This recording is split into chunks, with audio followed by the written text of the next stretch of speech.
other state educational or state non-educational agencies, that it's streamlined certain processes. And on the other hand, on the other side of that is that students have lost significant control over being in control of their student data. So basic safeguards that FERPA allows is that student records will not be disclosed except for these initially crafted as narrowly tailored exemptions, that the student records could be disclosed, for example, in conjunction with receiving financial aid, that the student records could be disclosed to a teacher or another teacher who has a legitimate educational interest, that a student's information could be disclosed for research purposes, and this is without a student consent. But FERPA also grants students rights to access and amend their erroneous records.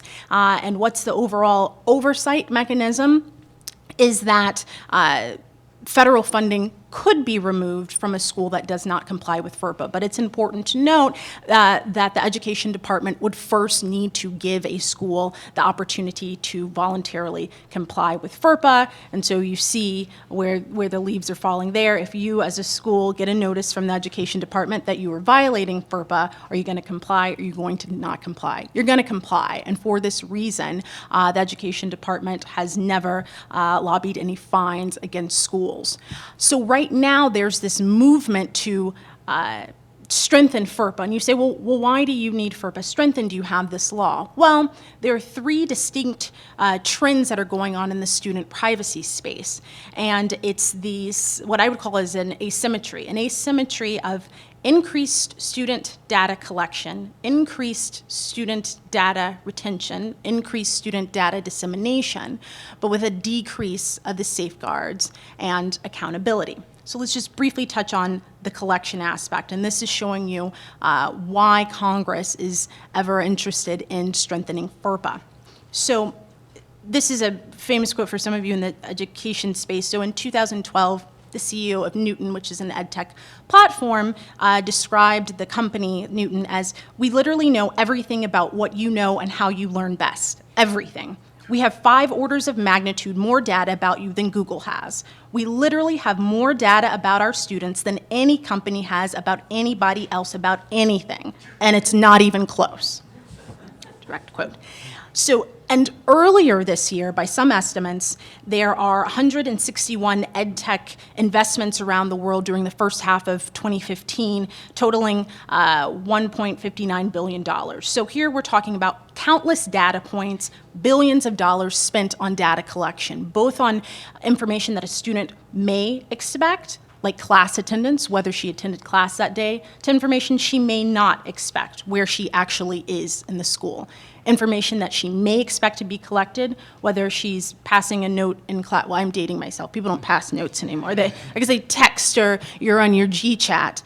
You may expect that a teacher or professor notices that you're doing that, but what you may not expect is that the teacher or the university has access to the contents of what you're sending over the school platform. You may expect that a university professor notices you goofing off in the back of the auditorium, but what you may not expect as a student is to actually be captured as part of a video recording. Second, is that as schools continue to contract with cloud-based services, and Kobe discussed this, there's literally no limit on how much information can be retained about students. And if you take it out of the ed tech platform and you move more to K through 12 statewide longitudinal databases, states are tracking students pre-K through 12 and into the workforce. So again, more student information is being retained. And lastly, when we're talking about dissemination, you have regulations that make it simply easier for schools to pass on student information. So this raises important privacy questions about who has access to this information. How long will this information be kept? Can students access their information, and not just access the information, but access really the decision-making behind it? As we talk about personalized learning, there's an issue about transparency.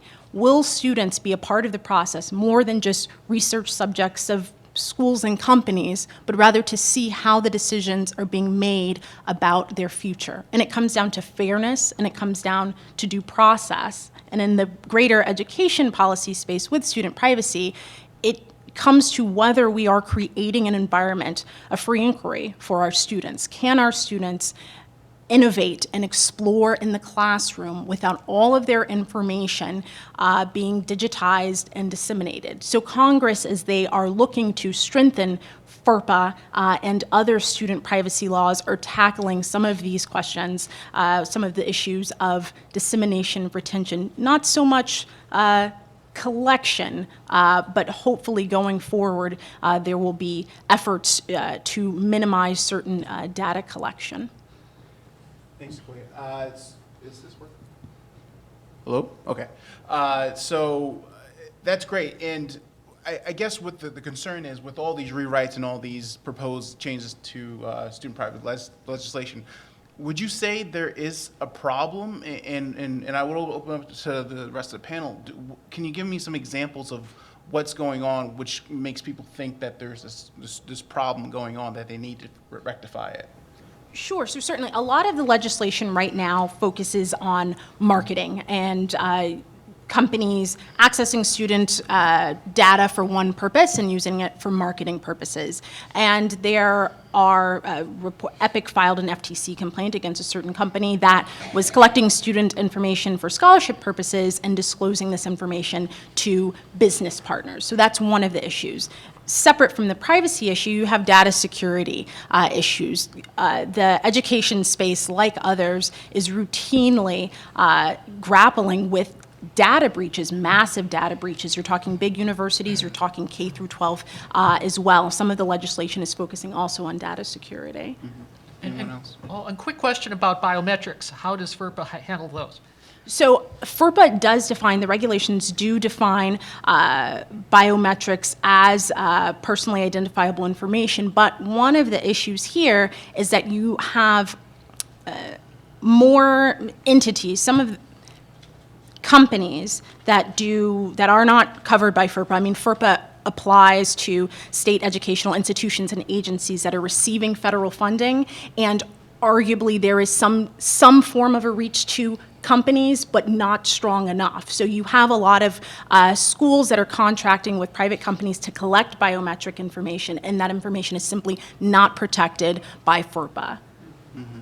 Anyone else have any? Sure. I guess I similar to Clea's point, I approach this somewhat different, though, in that there is certainly kind of an asymmetry between the protections that FERPA provides and the way that FERPA was built on an idea of knowledge, and the Children's Online Privacy and Protection Act, which is really the FTC in governing private companies, which is really built on the idea of power and consent. So what you have in schools is this kind of union now of public entities paying a lot of money to private companies, and because the laws are really built on a very different set of mechanisms and fundamental principles, there's a huge disconnect and a really kind of scary space for a lot of parents that they don't understand that schools are well within their FERPA rights to be contracting with these private companies under legitimate educational interest, and we can debate exactly what that broad category means. That's fine, but that is a clause that is within FERPA and is well kind of documented. It's large enough to drive a proverbial school bus through what's an educational interest on.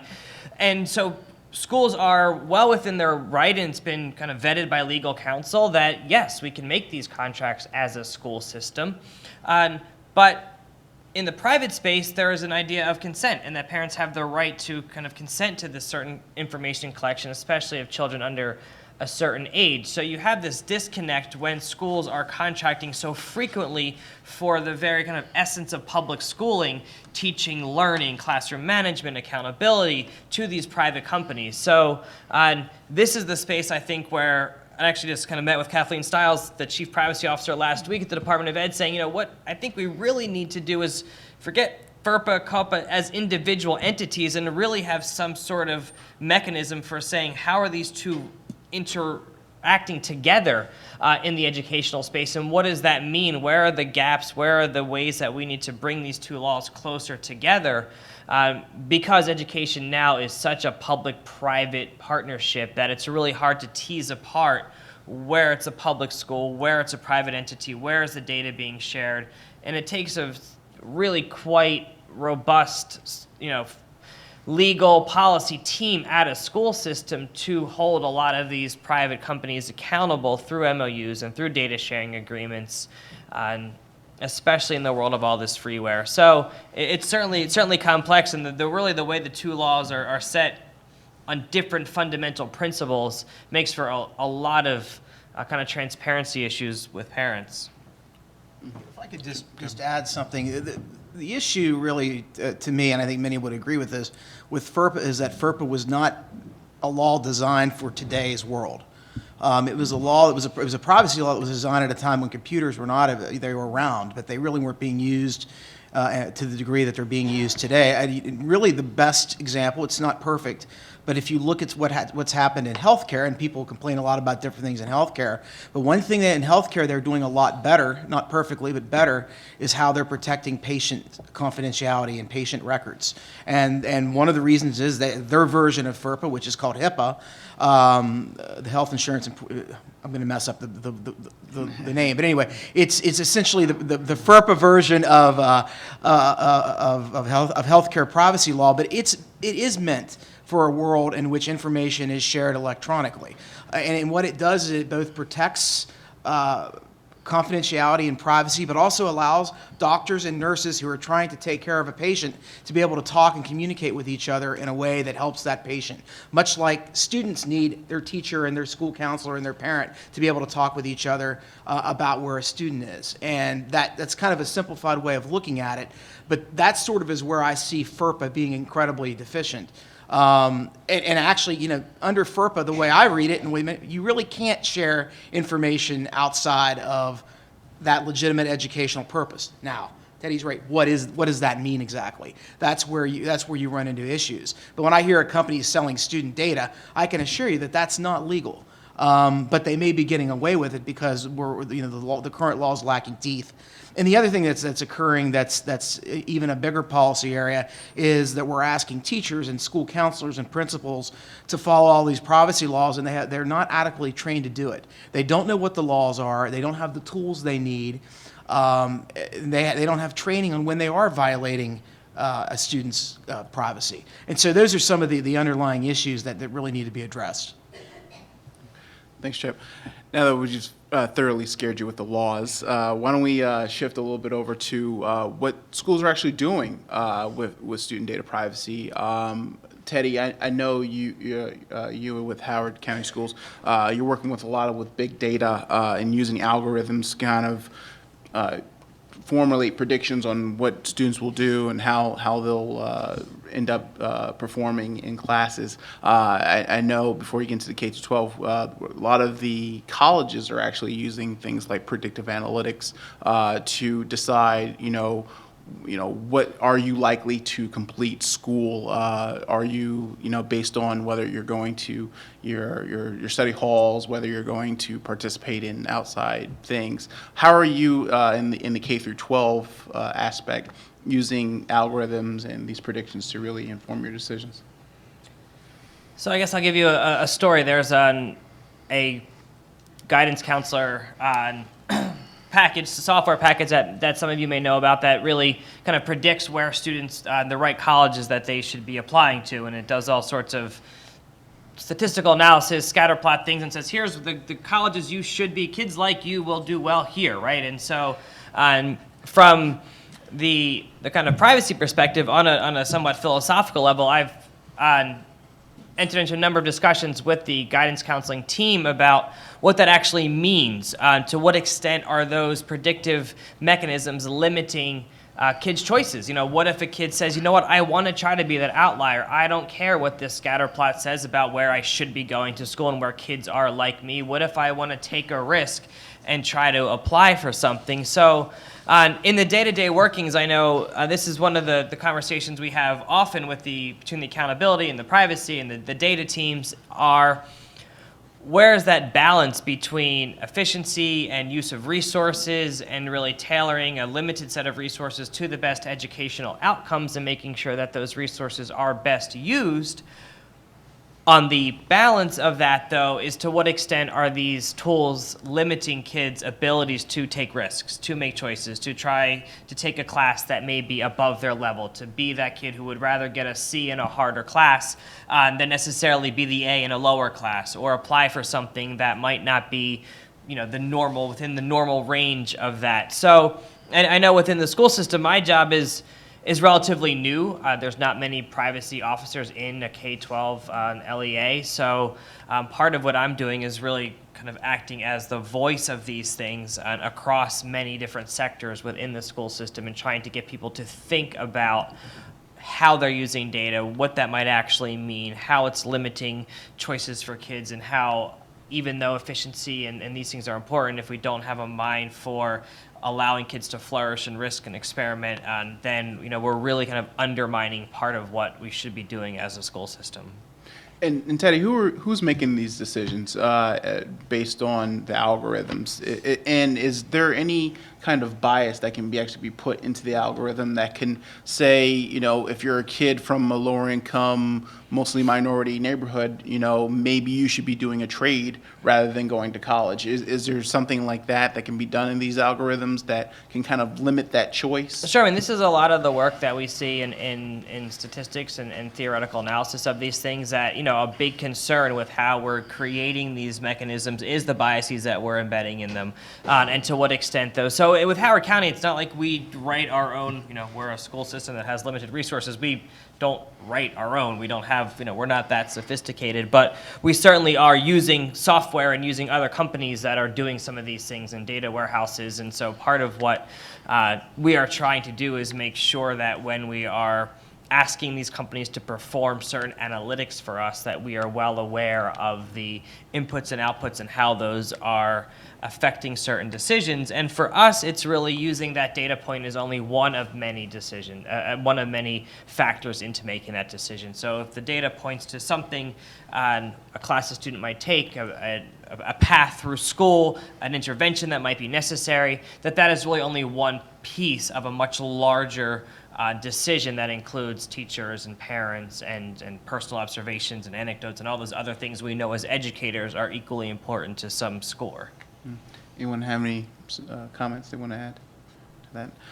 Well, we can actually, we can talk a little bit more about algorithms in a second, but I also want to give Chip a little time to talk about, how you're using this data that's being collected and how you're tailoring that information to individual students and doing the personalized learning. Sure. So a couple weeks ago, a friend of mine asked what I had done at work that day, and I said, oh, it was a really interesting day. I spent an hour and a half talking with a couple colleagues about what the word personalized means. And she said, did you think about looking it up in a dictionary?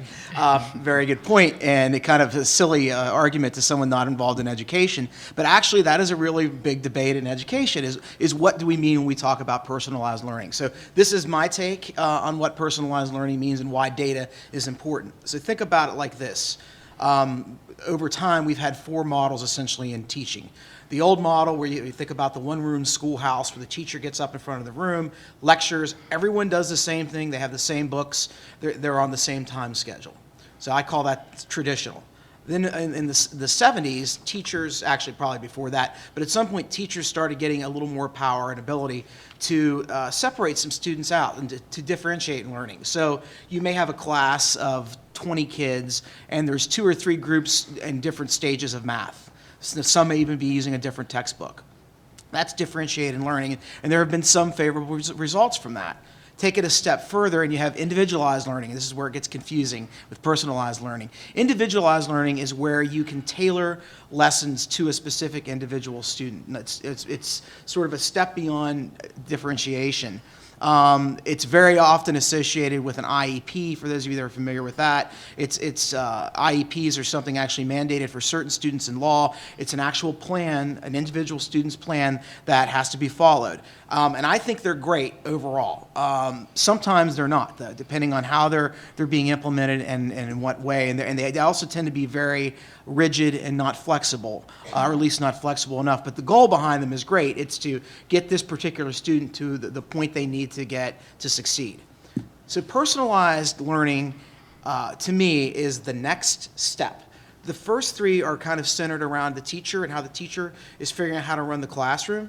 Personalized learning, the teacher's equally as important, but the learning is more centered around each individual student. So not only can you tailor education to them and differentiate it by putting them in certain groups, but they have actual more ownership of what they're doing. So it combines things like their interests, things they want to do. It actually avoids, and I think avoids the sort of the tracking a student, well, he's good at this and not good at this, so we're going to push them in this direction.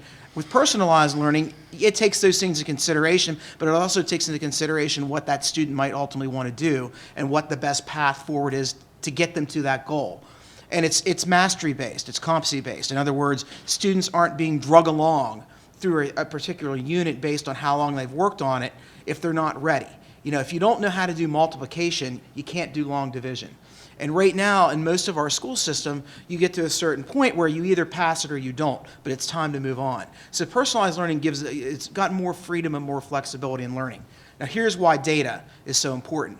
To be able to do that, to offer that kind of educational experience at scale, barring you having your own personal tutor, technology can help make that happen. It's not by itself the game changer, but all of a sudden, if you walk into a school, a classroom where a teacher is utilizing a personalized learning system, they don't necessarily have the old, well, here's my, here's our class schedule, our lesson plan for the next 2 weeks. Their lesson plan can change daily, and it can change daily for each individual student or the class as a whole, depending on how each student is doing. And that's a combination of looking at digital textbooks, looking at learning games, and actually sitting down with students and trying to figure out where they are. So when I talk about personalized learning, that's really what I'm talking about. So data really does become incredibly, incredibly important to be able to make that happen. Now, to do that, we have to make sure it's safe. People that aren't involved directly in that student's learning, which would be the teacher, the parent, the student themselves, and one or two others in a school, the principal, potentially the school counselor. Beyond that, who else needs to see that information? And not many. And that's where schools need help. They need better systems, better data systems, safer data systems. They need good, strong policies, privacy policies that are transparent and easy for parents to understand. And they need to do what Howard's doing, if they can, and that's to have actually a chief privacy officer, someone who understands the issues. And I'm a lawyer, and lawyers, I think we're all great, but lawyers are not necessarily experts in privacy law. So it isn't even necessarily that school district attorney if they have one. But there's a lot of issues associated with that. There are many school districts that might have 50 kids in the whole district. So how does a district like that have a chief privacy officer? And that's where we do need real world solutions to figure out how to do that. Are there smaller districts working together? Is there a statewide chief privacy officer, which we would advocate that every state needs as a minimum? And these are just some of the things to think about as we're going forward. But when done right, personalized learning can be a really unbelievable way to change how a student learns if it's high quality, and of course if that student is being protected as they should. You want to add? Yeah, I'm a little concerned about personalized learning. Don't we want to help people learn how to work together? Say Kobe has his track, I've got my track. Eventually we've got to work together on some project in the real world. So I'm a little worried along those lines. And you might say, well, isn't the natural next leap combining people? As soon as you've combined Kobe and myself on a project, and you've chosen us to be in that project, that's an educational project, you're revealing what individuals you're coupling. Say all the blacks are coupled together in the same projects, and the Latinos and all of that. So again, are you considering the whole notion of extending personalized learning to the collaborative or group component? And if so, what dangers would you run into? Well, obviously, if grouping people based on their ethnicity, and that's the only way you're putting them together, that's not what I'm talking about at all. However, what you are talking about, I think, in terms of working small groups of people working together, is project-based learning, which is absolutely one of the key models in personalized learning. I visited a high school in Cleveland almost 4 years ago now.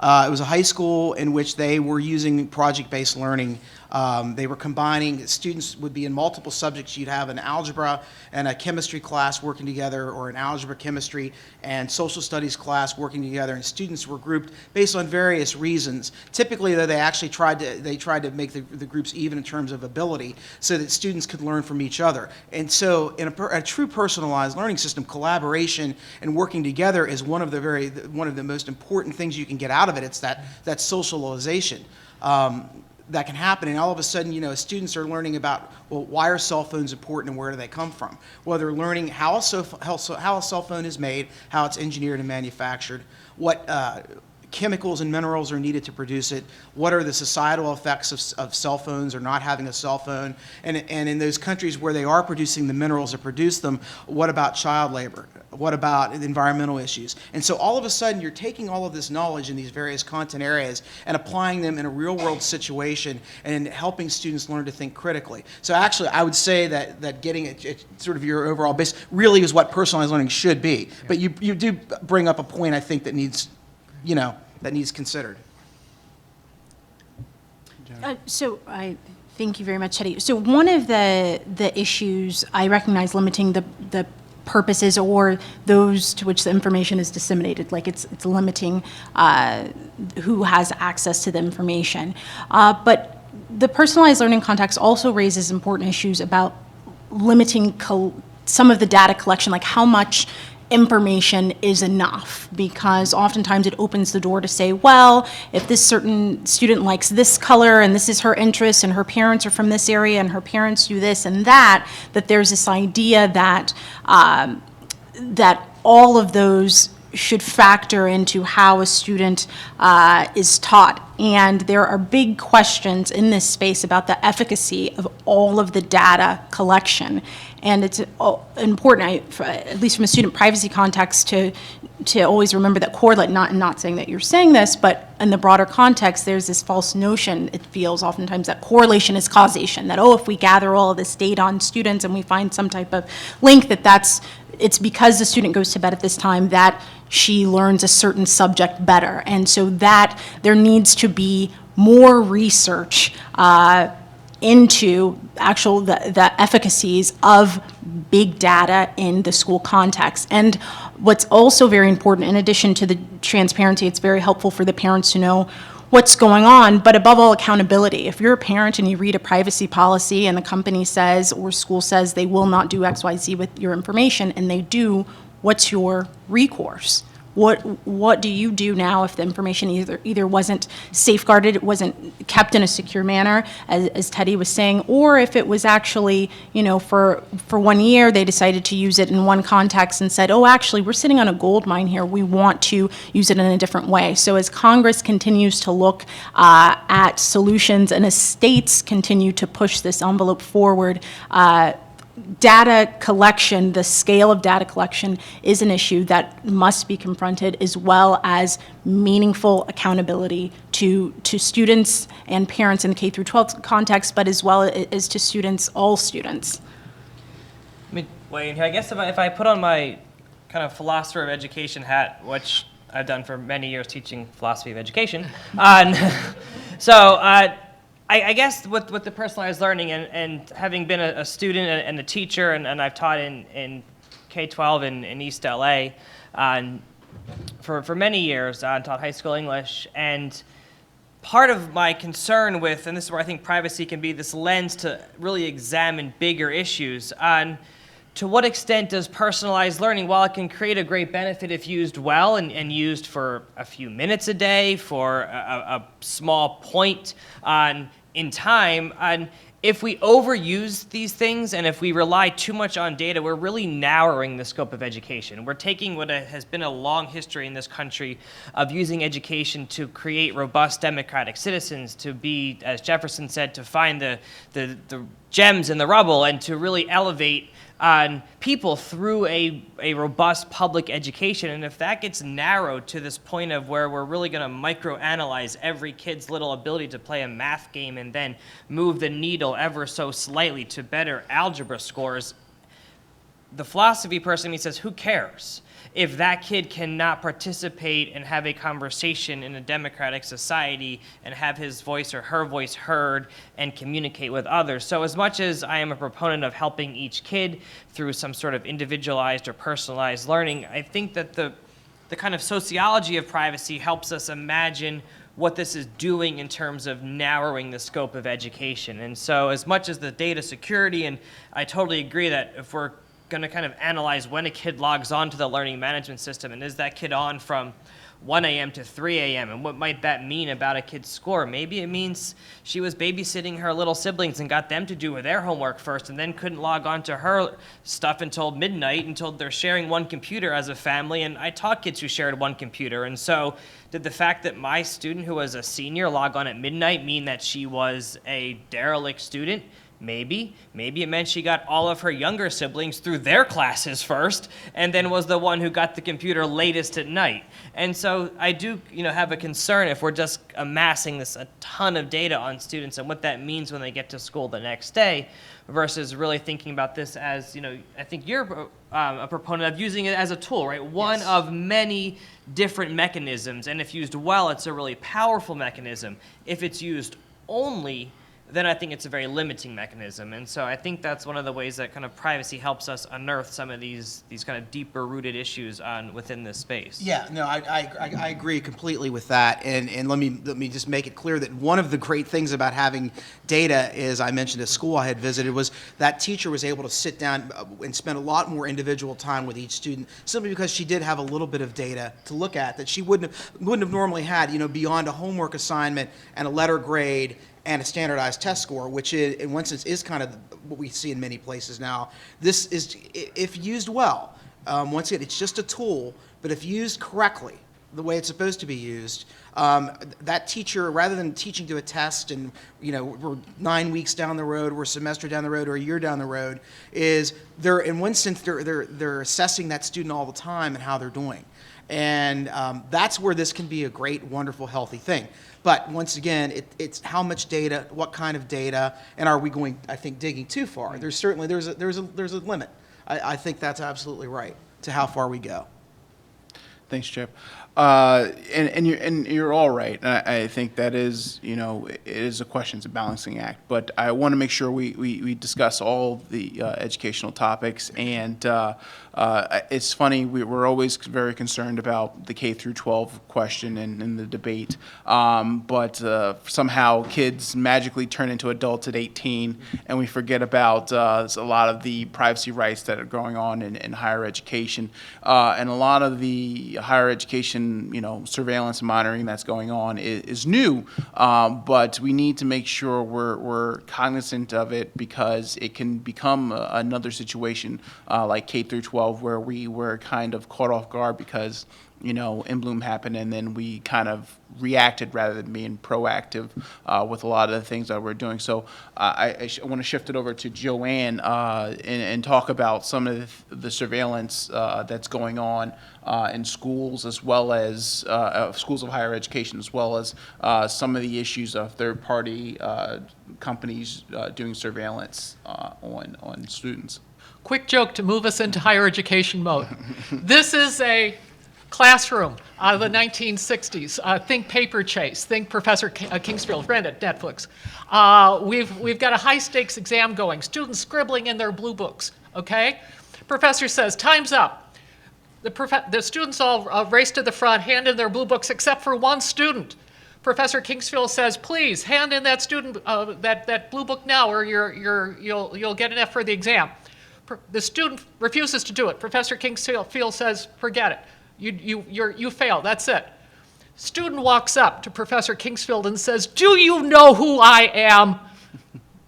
Professor Kingsfield, with his arrogance, says, "No." Student says, "Great."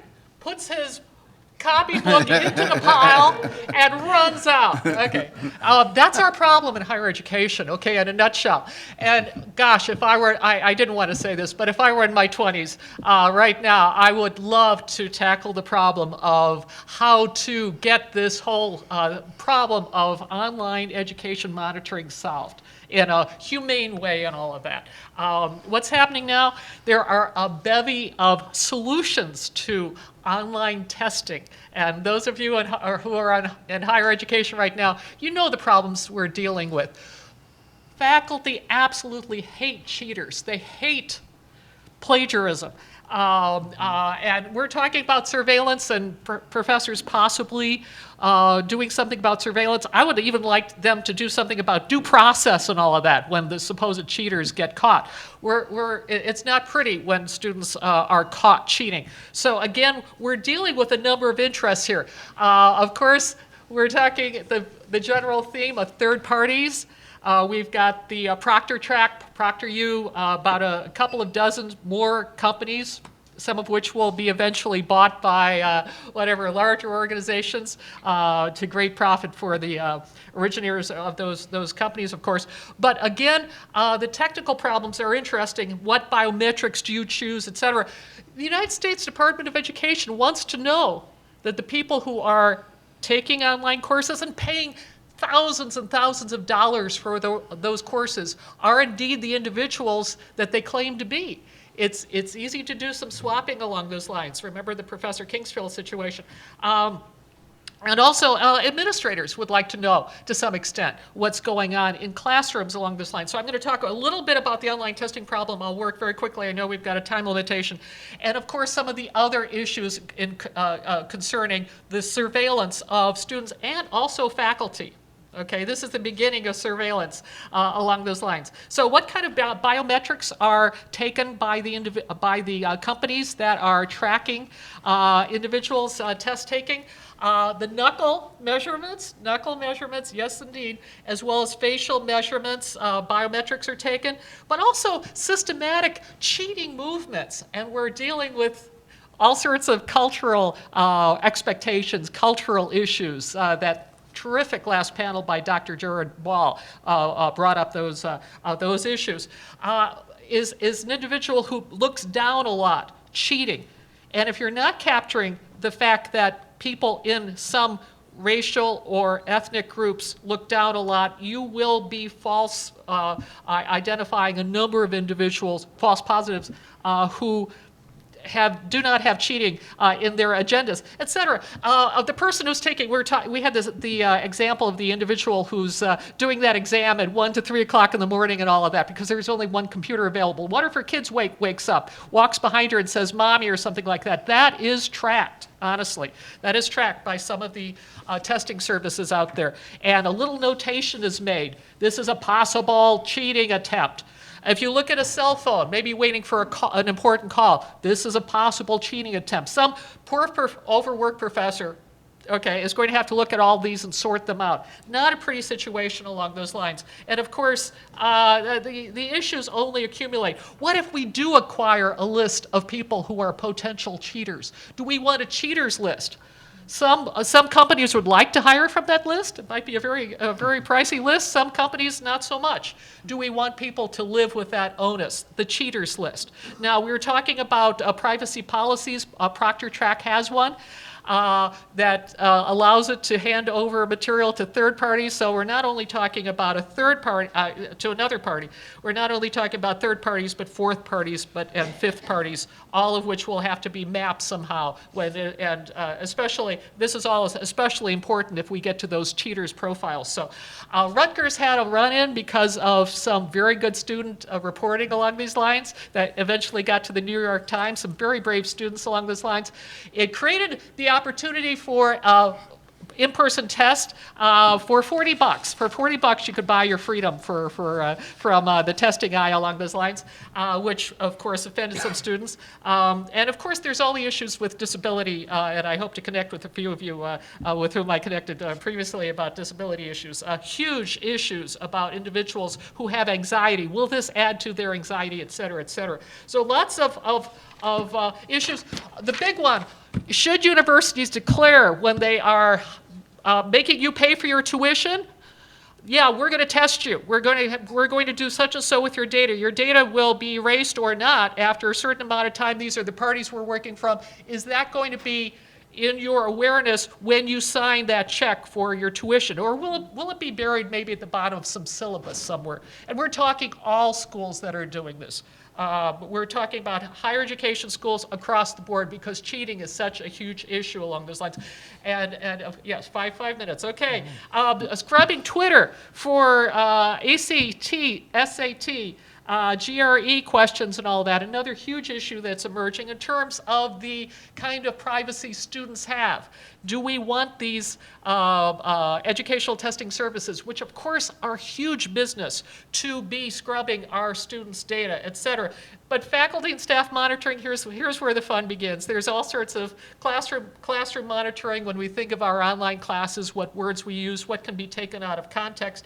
I love the kind of monitoring, though, that my students at UW-Whitewater are putting into place, cell phone cameras in the classroom and all of that. Some of little bits of video that land up on Fox News, I kid you not. So lots of interesting ways that faculty and staff can be monitored as well. But the important thing is that we begin to realize that we need to be humane along these lines. We need to understand what the relationships are in higher education. It's all about personal relationships. We need to respect the fact that it's the faculty member and the student. However we do that, and I'm not saying we can't reproduce those relationships online, but we need to be careful about the ways that these third-party testing services could be subverting those relationships. Thanks so much. Thank you.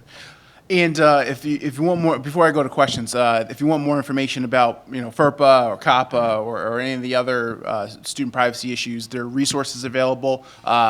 Future Privacy Forum, we offer FERPA Sherpa website, which pretty much breaks it down in different categories for vendors, teachers, parents. We also have the Parents Guide to Student Data Privacy, which kind of gives a nice overview of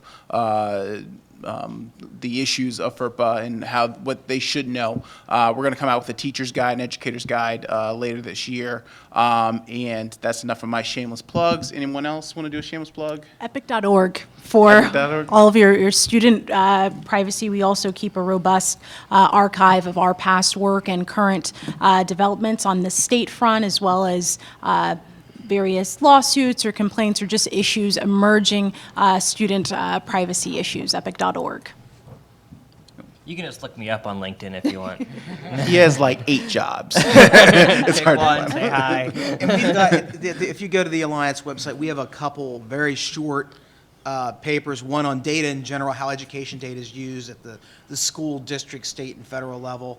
It's about 2.5 pages long, and we have a similar one on FERPA that just it lays out, not nearly as well as Kalia did, but it lays out just the basics of what it is. If you just want to look at something real simple, feel free to go to our website and take a look at that. And I just have one shameless plug.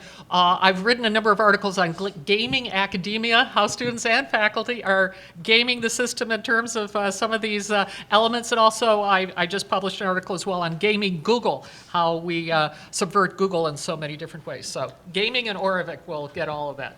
Great. Now that we paid for our panel, we'll take some questions. I got one over here, and then I'll get to you two.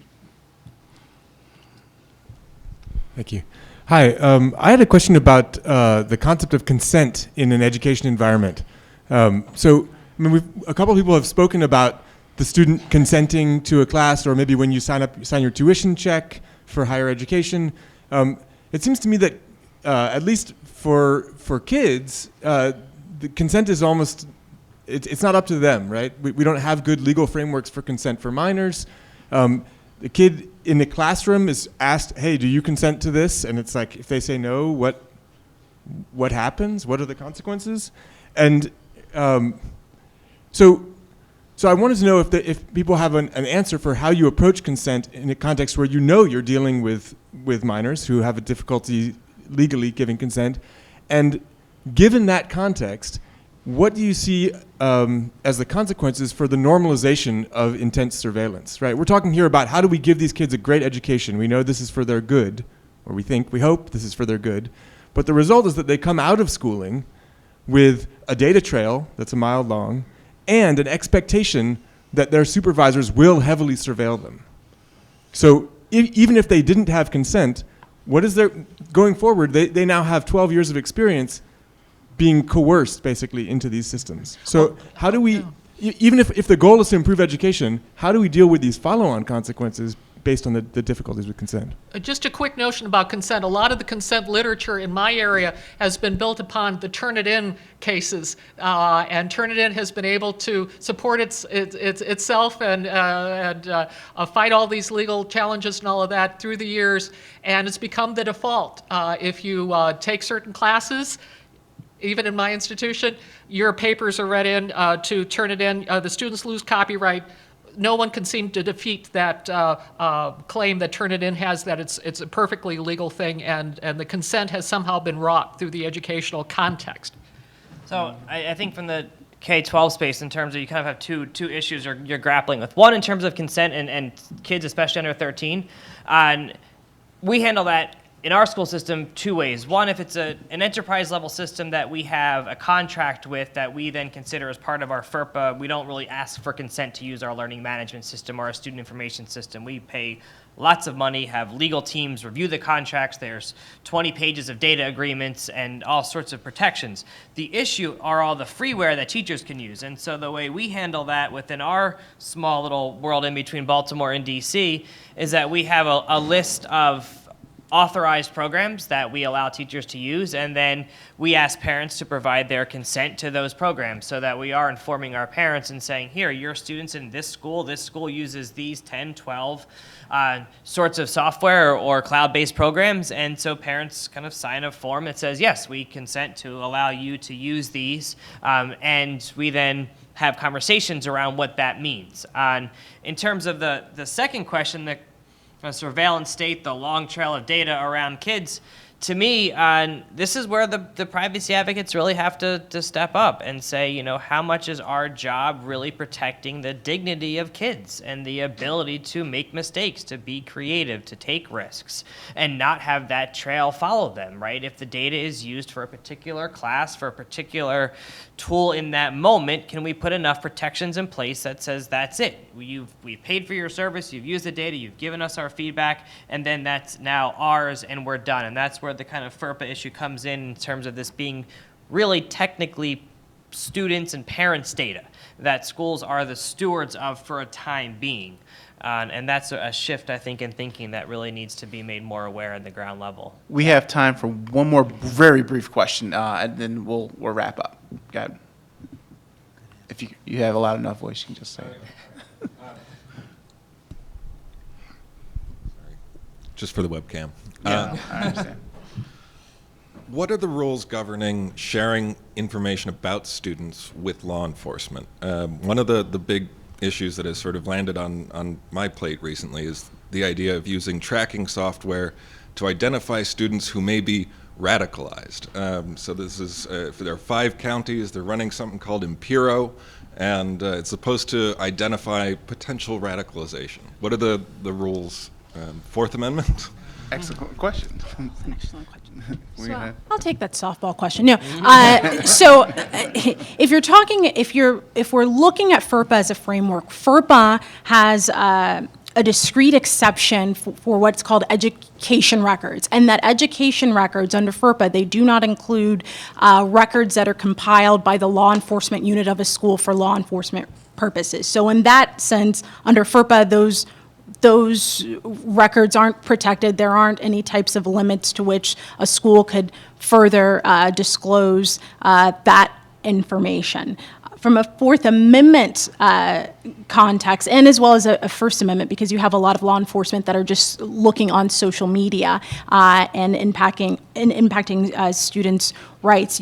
From a privacy standpoint, you would need a warrant to perform any of those types of searches. And also some of the issues that are being raised, I know in DC, local public schools have a relationship by which their video feeds in the schools, they call it sharing, but disclosing that information with the local police department. So you have to look at the broader context of how we or how schools, rather, and who are collecting this information are criminalizing students, and how this facilitates school-to-prison pipelines and other issues like that. So there have to be accountability mechanisms. There has to be some type of legal process. A warrant is required to perform any of these types of searches in schools and elsewhere. And I think that's real quick. It's required to coerce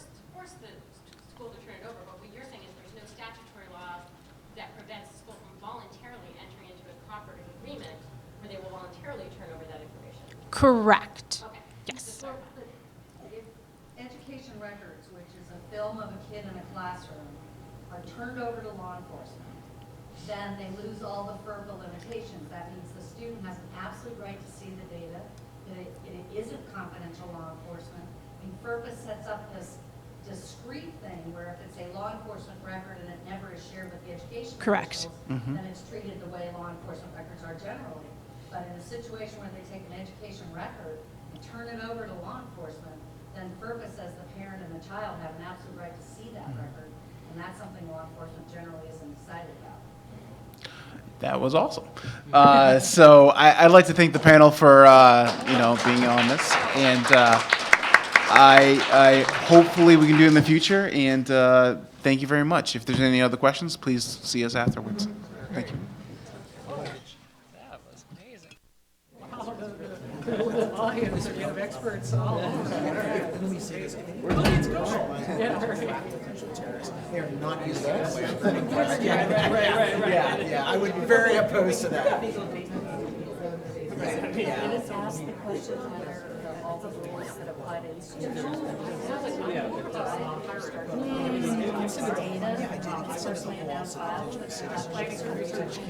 doing so many crazy things. As opposed to what, as opposed to gathering the information under like the research section. If you're doing a lot of data analysis and administering education programs, you're then taking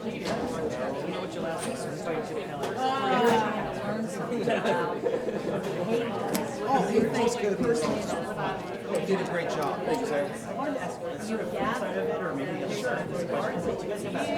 Like awesome programs by school systems, especially not higher education, to teach privacy issues in the curriculum, so to take that to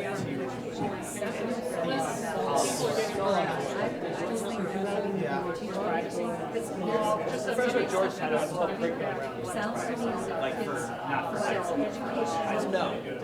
Well, remember, there's a lot of correlations between higher education and at least on that fall. It's for both. Yeah, it's for both. So what happens when a student turns 18? It goes from the parent. They go from the transfer to the 18-year-old, unless there's some rules about financial aid. Now, question, right? Question if, I see your point, and I agree with you. What if the records that they compiled are technically no longer either, because they're no longer maintained by the school? Like, transparency. But not created. So the school says, I'm contracting with Bloom was actually, I'm a defender. It was a great cloud-based system that was created by a nonprofit that school districts and states could use. The fee, it was terrible in the audience. The fee basically stored data for so it was going to be a much better way to do it. The Supreme Court said, peer review papers or whatever, those aren't educational records. And this is both in Bloom and the district. So it's pretty much an equal. In the No one understood what it was. So I was like, oh my God, they're giving all my data to this, they're going to get Bill Gates is going to sell it. And it actually, it's just the opposite, and really was going to be much safer. And so transparency, using simple language. Good question, what if, and which is a few simple. of many, if the private Oh, company this is was so great. I apologize for the phone mix-up. It was we're talking about Midwestern, I'm a tough And fan. businesses, So the they're not last few how to days, be they like said, that. right. On the other hand, I was at a conference and heard two teachers okay, talking about so whatever whatever. and I was like, I'm just pulling for great. they were talking to someone that deserves it. There you go. There you go. Thank you. They were Skyping with and they were really good teachers, and they were very any other company. back to the data. And my thing is like, I have no doubt that they That's professional, not advocating. I But it seems like the contemporary view is that level of information is going to turn hackers, whatever great programming companies, Coming up with a more humane system to do it. Right, but the point is so you have a certified teacher, you don't have to take a Yeah, corporations, and then they walk through the legality of student look at their records, right? privacy It's become a, policies. Everybody else is doing it. They're not. What's the level in the educational environment? probably look at the curriculum of most state education and credentialing programs. You might have a law that Brown versus Board, parents' rights, charter schools, it's very kind of esoteric, you know, kind of. But it's not like you're a teacher, your job now is to be a steward of And there have been plenty of data breaches from file folders got thrown away. A student found it and ran all these kids, this issue. And so in one sense, to secure it, into the job, into the habit, to tracking about the welfare,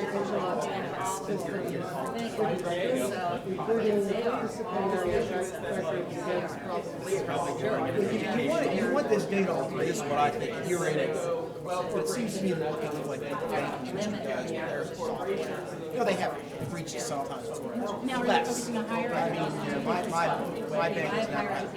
And in fact, they figure out when someone's using my card, they'll call and say, hey, did you get that purchase? Yeah.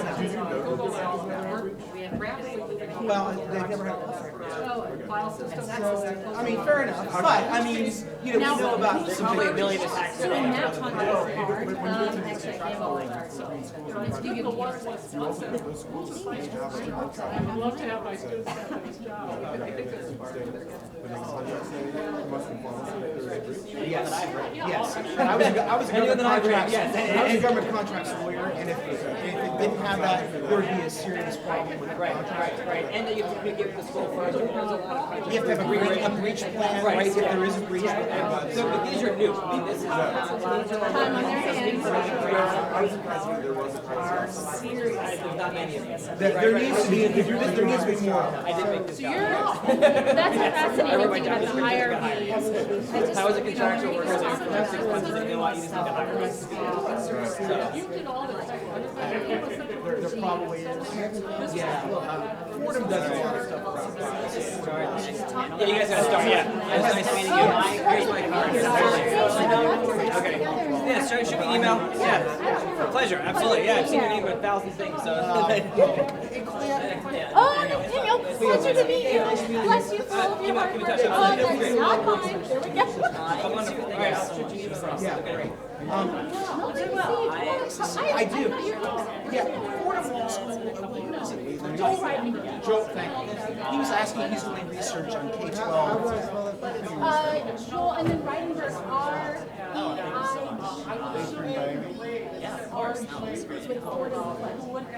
And there are others, but that's the one that jumps to mind. That's the most. Interested in finding out who's some work in password strategies. Yeah, you never hear that. nothing immediately comes to mind, but these words he did the research on the contracts, he did the research on statewide constitutional systems.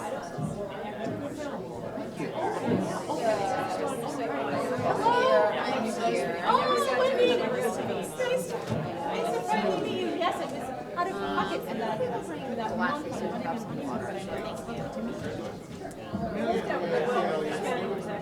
Right? I wish that. Actually, let me give you that anyway, just so you have it. Perfect. I've been in sessions with you. Yes, you have. Yes, Well, we never presented together. We've been at similar events. So. Yeah, it's funny, 3 years ago, I mentioned this one. And I have a crowd citation around the end. Well, what is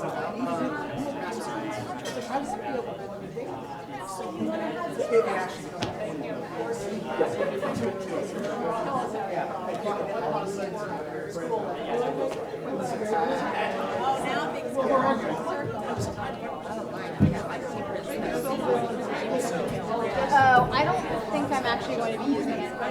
Sometimes I take it into my work.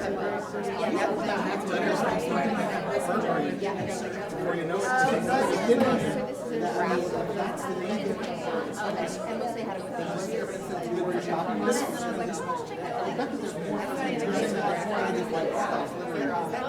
So I've seen it. I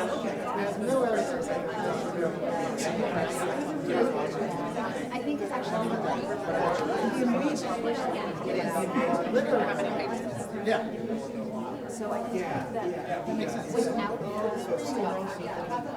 Only if there's a fine attached to it, and so many cities are passing local laws that stop the fine. I'm gonna say Like, yeah, they're gonna miss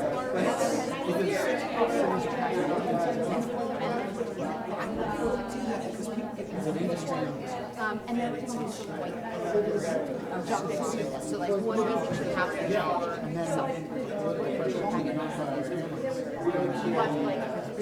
more basic?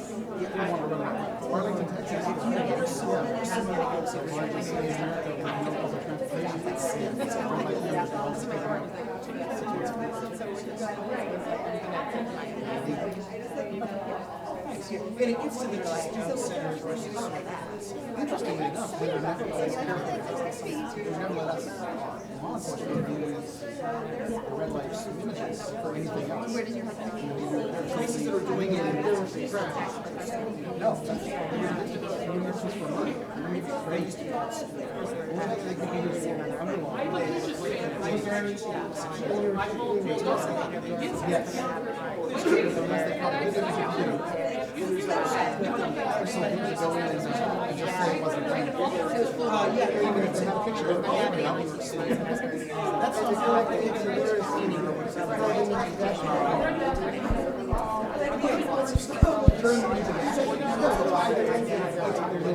correct. No. Mandated actually for all the drivers in Russia, so it's very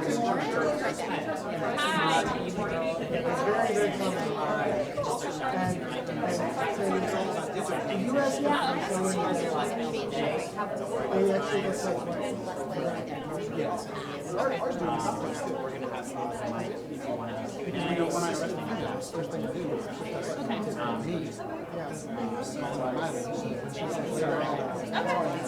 Hey, Nathaniel. Is it possible it's for like if you're in here and then there's a Yes, so it's for the. So what's easier? Right. And I realize though that it's probably.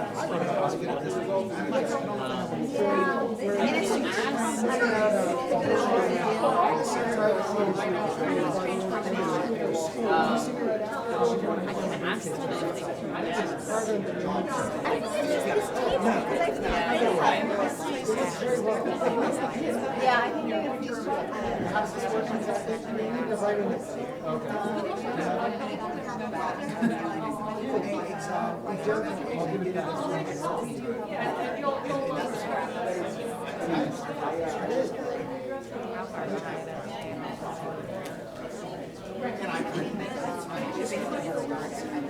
Yes, we made a session yesterday.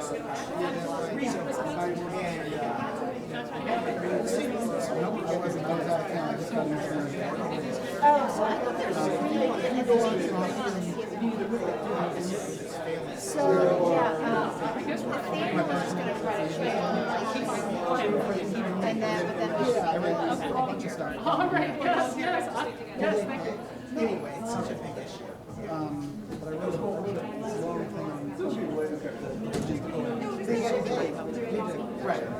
Yeah, and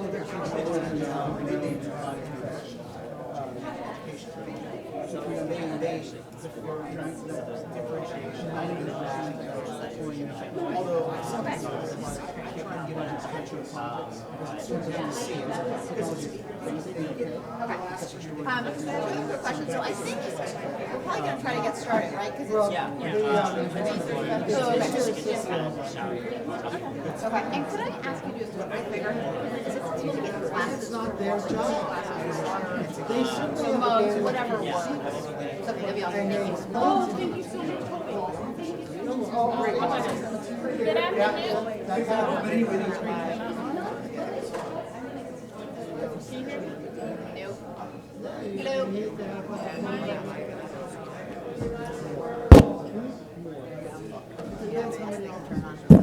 Good afternoon, everyone. Are we ready to talk about government spying? Awesome. Well, I will be your moderator this afternoon. My name is Lauren Williams. I am the tech reporter for Think Progress, where I focus on how technology influences our culture. I also focus on civil liberties issues, including privacy and cybersecurity. So today we're going to talk about all of the new toys that law enforcement agencies get and how that could negatively impact everyday civilians. With me to talk about this is Nick Selby, who is a Texas law enforcement officer and also a security consultant. We have the Brennan Center for Justice's senior counsel, Rachel Levinson-Waldman. And also we have Juval Scott, who is a federal defender in the DMV. So to get started, I want to throw out a question to all of my panelists and ask them what they think about mass data collection, just routine data that local law enforcement agencies and federal law enforcement agencies collect, and how that is different from mass surveillance. Rachel? Sure. Thanks so much. Thanks for moderating this, and thanks to all of you for being here. So I will say, and I think that at least one of my panelists will not agree with me on this, that I actually don't see a big difference between mass collection and mass surveillance. I think those two are quite linked, because I think it's in part mass collection that enables mass surveillance. And if you are collecting, then part of the reason you're doing it is to surveil either at the time or after the fact. Obviously, there's an argument that can be made that you're collecting everything, but you're just picking out the stuff you need. You're not really sort of doing mass targeting. But I think what mass surveillance is kind of keeping an eye on everyone in order to be able to decide whom you want to target. And that is one of the things that mass collection enables as well. So I see the two of them as very linked. Would you agree, Nick? Have you seen that in your law enforcement role? I see a distinction, and I struggle with this as well.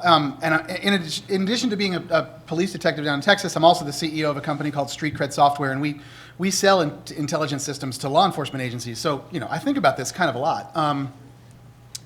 I think that there's a third camp that isn't being talked about. I do think that there's definitely a link between mass collection and mass surveillance. But as a detective, and I work, the cases that I work are typically child exploitation and child pornography, where, I don't think that there's anybody in this room who doesn't want me to get that person in jail right now, when I have warrants and when I have probable cause. If I can rely on data that has been collected for a specific surveillance, have you seen my suspect anywhere in the last 48 hours? I don't consider that to be an abuse of the mass collection of data. I'm using it, I think, for what it's intended for. When I start getting into situations where I'm saying, hey, show me all of the people who drive red Toyotas and go more than 10 miles an hour over the speed limit on Thursday nights, now I'm conducting mass surveillance. And now I'm getting a whole group of people that I wouldn't have otherwise gotten had the data not been there in the first place. So I do think that there's a big difference between mass surveillance and mass collection, because mass collection can be used in the way that I think most people, I am a civil libertarian, I don't mind what I just said. If I gather all the license plate, we were talking a little bit earlier, I was looking for somebody who was having sex with infants, and we had no reason to believe that there was a child in immediate danger. I have no problem asking a database of license plates where that guy is right now. And that's how we got him. And a few hours later, he was in jail, and I'm very happy about that. That's not an abuse of mass collection. Juval, have you seen any abuse, even when it's been specified to Nick's, as Nick just said?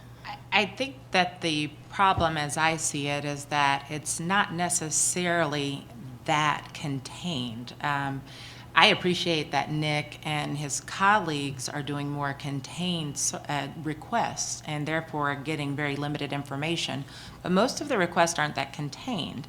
The other problem that I have with it in some sense is it's always great to go to the extreme, right? Like, I'm not unreasonable. I don't want people who like to have sex with little kids out on the street either. But I don't want my information intruded on so that we can capture the anomaly. And that, I think that's kind of, that's the problem for me, is that there's too much of a risk for abuse, and we see it in the way cases are processed all the time. And the problem is when you challenge it under a when you challenge it under the Fourth Amendment, what you end up having is the judge saying, hold on, but do we really care that this person's rights were violated?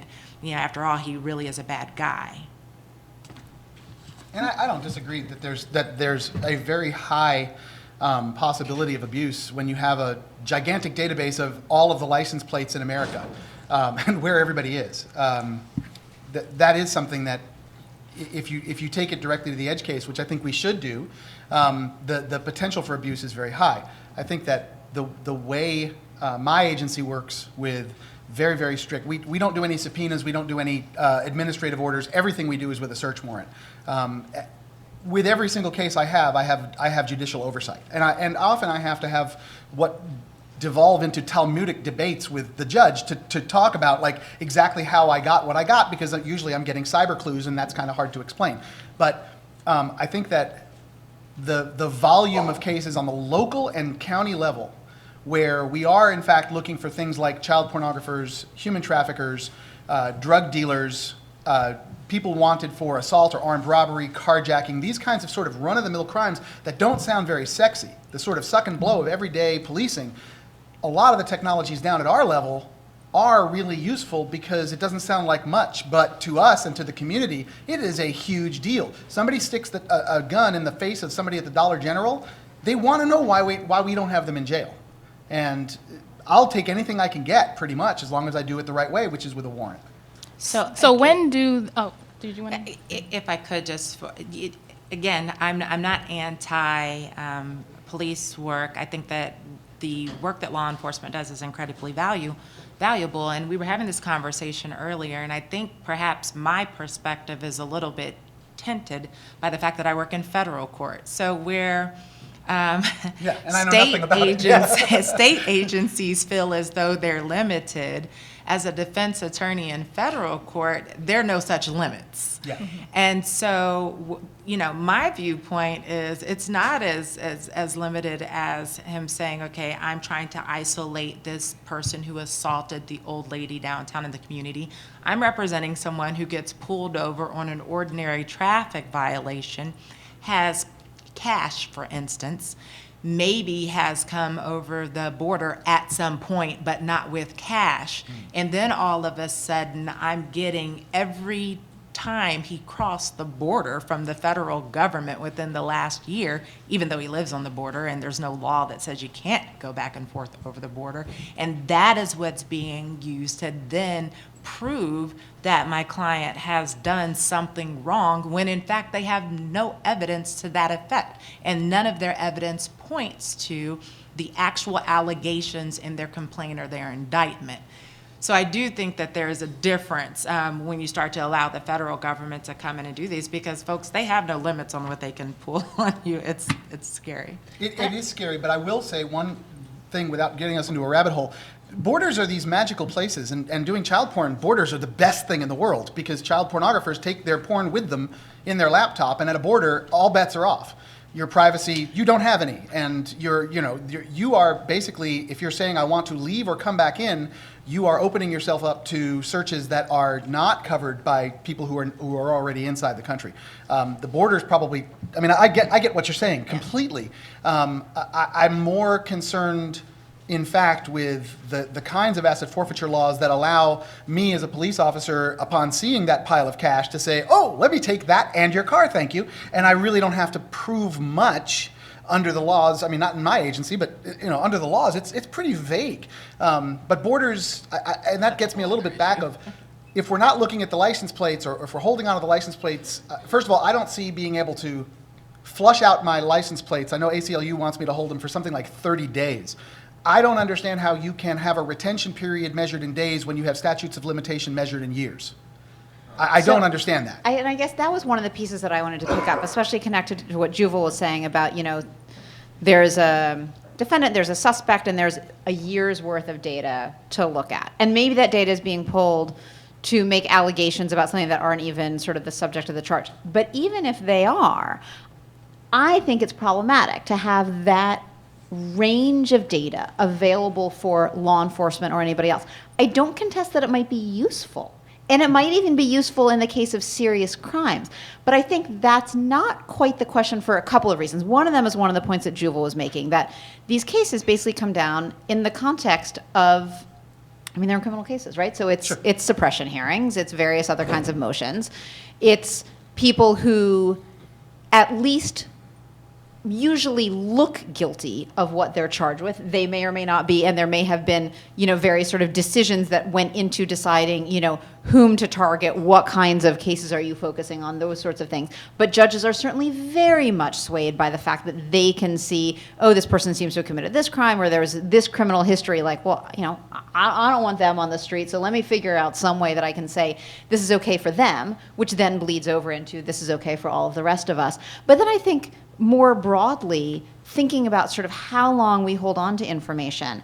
So, in the case of, say, license plate readers, I think a very reasonable argument, license plate readers make me a little queasy generally, but it's public information, right? If you are driving a car, your license plate is visible. You know that a police officer can look at it, can run your plate, can find at least some information about who you are. So I think there's one thing to say, okay, there are going to be license plate readers either that are running all plates, or in the case, a sort of classic Amber Alert, right? So there's somebody driving, they have this license plate, we're going to activate all of the license plate readers out there to look for that car. I think that's probably like if they're going to be license plate readers, is like one end of the spectrum, the sort of single most defensible use. Then you get to, okay, are they running all plates that are out there to run them against a hot list? Then if they are, what's in that hot list? Is it, like convicted murderers who have escaped prison? Is it, people who are like a little behind on their child support payments, and, where in between? And then we get to the question of how long is that information kept? And if there's all this information that's being captured, not on the basis of any individualized suspicion, but just that it's easy to get it, I don't think that there's any justification for retaining it for a long period of time, except that it makes it easier for law enforcement. And I understand it makes it easier for law enforcement. And I understand that there may be people whose information in there who absolutely should be found. But I think that's very different from saying, well, we're just going to hang on to it because at some point in the future it's going to be useful. And that's not traditionally sort of how we've conceived of our law enforcement function and what we see law enforcement being able to do. These are really, really excellent points. I think that on the other side of it, it's not a simple question of useful and nice to have. It's specifically useful for a few different things over periods of time that are not always obvious at the time. Going back and taking a look at, and this gets into sort of what I would say is quasi-mass surveillance. If I've got a series of rapes that happen in a certain subdivision or a certain neighborhood, it's more than just nice to be able to put a geofence around it and say, show me all of the license plates that entered and left within 15 minutes before and 15 minutes after each one of these rapes, and I can start making dots on the map, and I can start looking to see if just at the pattern of things moving. I still don't know what I'm looking at until I actually hone it down to a specific suspect or set of suspects. Same with homicides. I mean, it's the ability to dive into a corpus of data to to solve crimes that are otherwise very, very difficult to solve and which have real damage to the community. I think it goes beyond just nice to have. And there has to be a balance, and I don't know what the balance is. Right, and I guess part of the question is how long is that information being kept, right? Do you keep it for a year or two? Or are you sort of going back and trying to solve long ago crimes? If you have a rash of crimes, say, and I'm actually not sure I'd even be in favor of this, but say you have information that's being kept for a week, say, that enables some looking back. It doesn't necessarily enable looking back at 3 months, but then there's other kinds of investigative work that we can do. But Juval, I know you were going to say something. I think it's always easy to kind of come back to I want to solve this rape, and so therefore this information is useful. And so, to that I just simply propose the same kind of thing that I tell everyone, which is it's always easy to look at whether or not constitutional rights should or should not be expanded when you're talking about someone who's raped the neighbor or has done multiple rapes or has murdered someone. The problem is when that law is interpreted for people who are accused of crimes or ultimately convicted of crimes, it extends to us. Mm-hmm. I mean, how much room do we want people to have in this respect? Because this isn't about whether, it's about whether or not criminals are apprehended to a certain extent, but it's more about what they're doing to those of us that aren't criminals. And I don't think that anyone agrees that the bulk of people inside the community are criminals. And the other problem that I have with kind of this mass use of data that then can ultimately be used at some point in the future dependent is that it allows for the, targeted policing patterns and the kind of, what should be but is not yet illegal profiling patterns that we already have. So now they can say, oh, we're going to isolate this to these areas. Like ShotSpotter is the prime example. Do you have ShotSpotter in your suburbs? Because I don't have it in mine. So it doesn't, and there's a reason why. It doesn't make sense for it to be in the suburb, right? Sorry, ShotSpotter is this technology that basically in high crime areas where there's a lot of gun violence, correct me if I'm wrong at some point, where there's a lot of gun violence, they put this device at the top of the poles in the neighborhoods. And what happens is when a gunshot goes off, it registers with ShotSpotter, which is like this agency, I think they're based out of California, and so it goes to this machine, and that machine can isolate the area of the gunshot within like a couple of blocks. Actually, it's even more accurate than that. So the way ShotSpotter is an acoustical measurement system, which is essentially highfalutin microphones. It needs to triangulate, so you have to have at least 3. It has a gross accuracy of 25 meters, but it also has a relative accuracy of millimeters. So it might tell you that the 6 gunshots happened within 25 meters. But if you go to that place and you find one of the shell casings, you will find all of the other shell casings within millimeters of one another. So it'll tell you where the group is. Basically, the time of arrival for the sound of a gunshot hits the sensor, and it hits all the sensors. And what they do is they use GPS synchronized time to figure out exactly where the shots came from through triangulation. That's how it works. And another reason why it isn't in the suburbs is it is so expensive that city councils want to slash their wrists and ankles in a warm bathtub. It used to be $1 million a square mile. Now it's about, I think it's $100,000 a square mile. And so what they end up doing is they say, well, we have a gunshot problem. People are screaming about the gunshots. And they end up putting in a couple of square miles. When that is, quote, successful, and we can debate, there's all sorts of problems with how it is successful. But one of the first things ShotSpotter does is it quintuples or more the number of gunshots that the police department knows about. Because what happens is in these kinds of areas, there are so many gunshots and there's such distrust of the police that most people just don't call 911 when a gunshot goes off. So suddenly your rate of gunfire goes from 300 a year to 900 a year on day 2 because you're catching all the gunshots.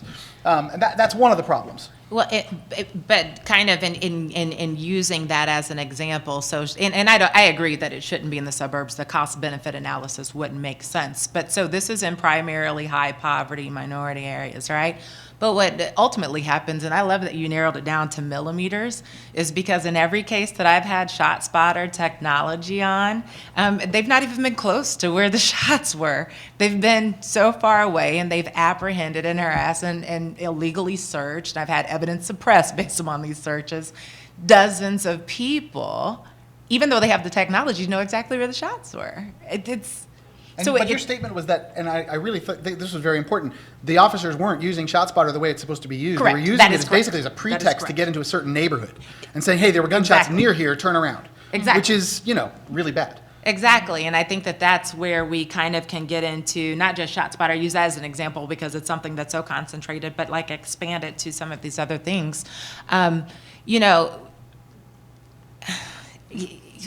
where's the limit? Are we stopping at rapists? Are we stopping at the people who harm children? Are we extending it to the purse snatcher? I mean, where does it go? And then how much of your freedom are you willing to give up so that they can get people who commit petty crimes even? So it sounds like there needs to be a culture shift within law enforcement agencies. So what policies should be in place so that this data and this new technology that potentially could help save people's lives isn't weaponized and used as an agent of harassment against already marginalized communities? I'm just trying to think of an analogy, and the analogy that I have is FLIR. Forward-looking infrared, basically heat sensors. These things cost about $5,000, and every agency that has a fire department has a FLIR unit, and we use it like after there's a fire, the firemen walk through the house and they use the FLIR to go up in all the corners and walls to make sure that the fire's actually out. They look for hot spots. As a police officer, I could take the FLIR unit and point it at the wall, and I can see people inside the house. I can see where people were, on a cold night. I can see where somebody was 15, 20 minutes ago. It doesn't get used because the thing costs like $5,000, and everybody gets upset. And I think we were talking outside a little bit. There's a self-limiting factor that a lot of the really cool, sexy technologies are just out of the reach of most local and even county law enforcement agencies. Their budgets come from property taxes. Nobody wants higher property taxes. So, I think the nationwide average is 80% of it goes to salaries, and the rest is left over for these kinds of toys. The restrictions on these things are massive, at least in the agencies that I've worked at. But one of the things I suspect, and I think this sort of plays out across a variety of technologies, is that they're absolutely, very costly and often cost prohibitive at the beginning. Inevitably, those costs go down, right? Technology's developed, they become more available to the person on the street. The technology gets more sophisticated. It gets less expensive to develop various parts of it, and it goes from often, right, being used by sort of often it starts at kind of military/national security level, right? Then it goes to federal, then it goes to state and local, then it ends up sort of in the hands of people on the street, and then at that point people think, well, it's in the hands of people on the street, so sort of who cares? But that has sort of bypassed in some ways constitutional restrictions, and it makes it much easier. Then there are a couple of ways that it can get fairly easily to state and local law enforcement, right? So one is the federal government says, well, we're either going to just share this technology with you, or we're going to give it grants. So that kind of takes the financial responsibility out of the hands of state and locals, or it just becomes cheap enough, right? Which is what even with thermal imaging, you can now actually buy very inexpensive thermal. I mean, I could, with not much effort, buy a thermal imaging for $400 technology and put it on your iPhone. And if that, and I think that's going down like as we speak. But it's different, and I will just say this. I mean, anybody who's seen a cop walking out laboring under the load that they have on their belt and all that crap, because once they hit it, they can never get rid of it. I don't know if people are aware, but the walkie-talkie that the cop has costs approximately $4,500. Still. But why? They cost that because you should be able to throw them at somebody running away and hit them and knock them down and still pick it up and say 10-15. I mean, these things are built for rugged use, and they have to be mission critical, so they have to be built to mil spec. And then as soon as the prices started to come down, Motorola changed the game and made an entirely new digital network, so everybody had to throw away all the radios that they had and rebuy all the radios. The kinds of economies of scale that we get with technological advancement in the world does not filter down to law enforcement, where there's $3,000 Panasonic Toughbooks that still look like a 1980s mainframe with white on black background, right? Text on black background, all in capital letters. Why? Telex. Everything is reverse compatible to Telex. So this is the kind of technology that they have, and it's all super expensive. But yeah, I mean, right. So some of them come down. Right. And I think that is a fair point and a well taken point. I do suspect that sort of writ large, the arc of the cost of these technologies is coming down. But I take your point that they may not go down at the same rate that they go down for the consumer that has different needs.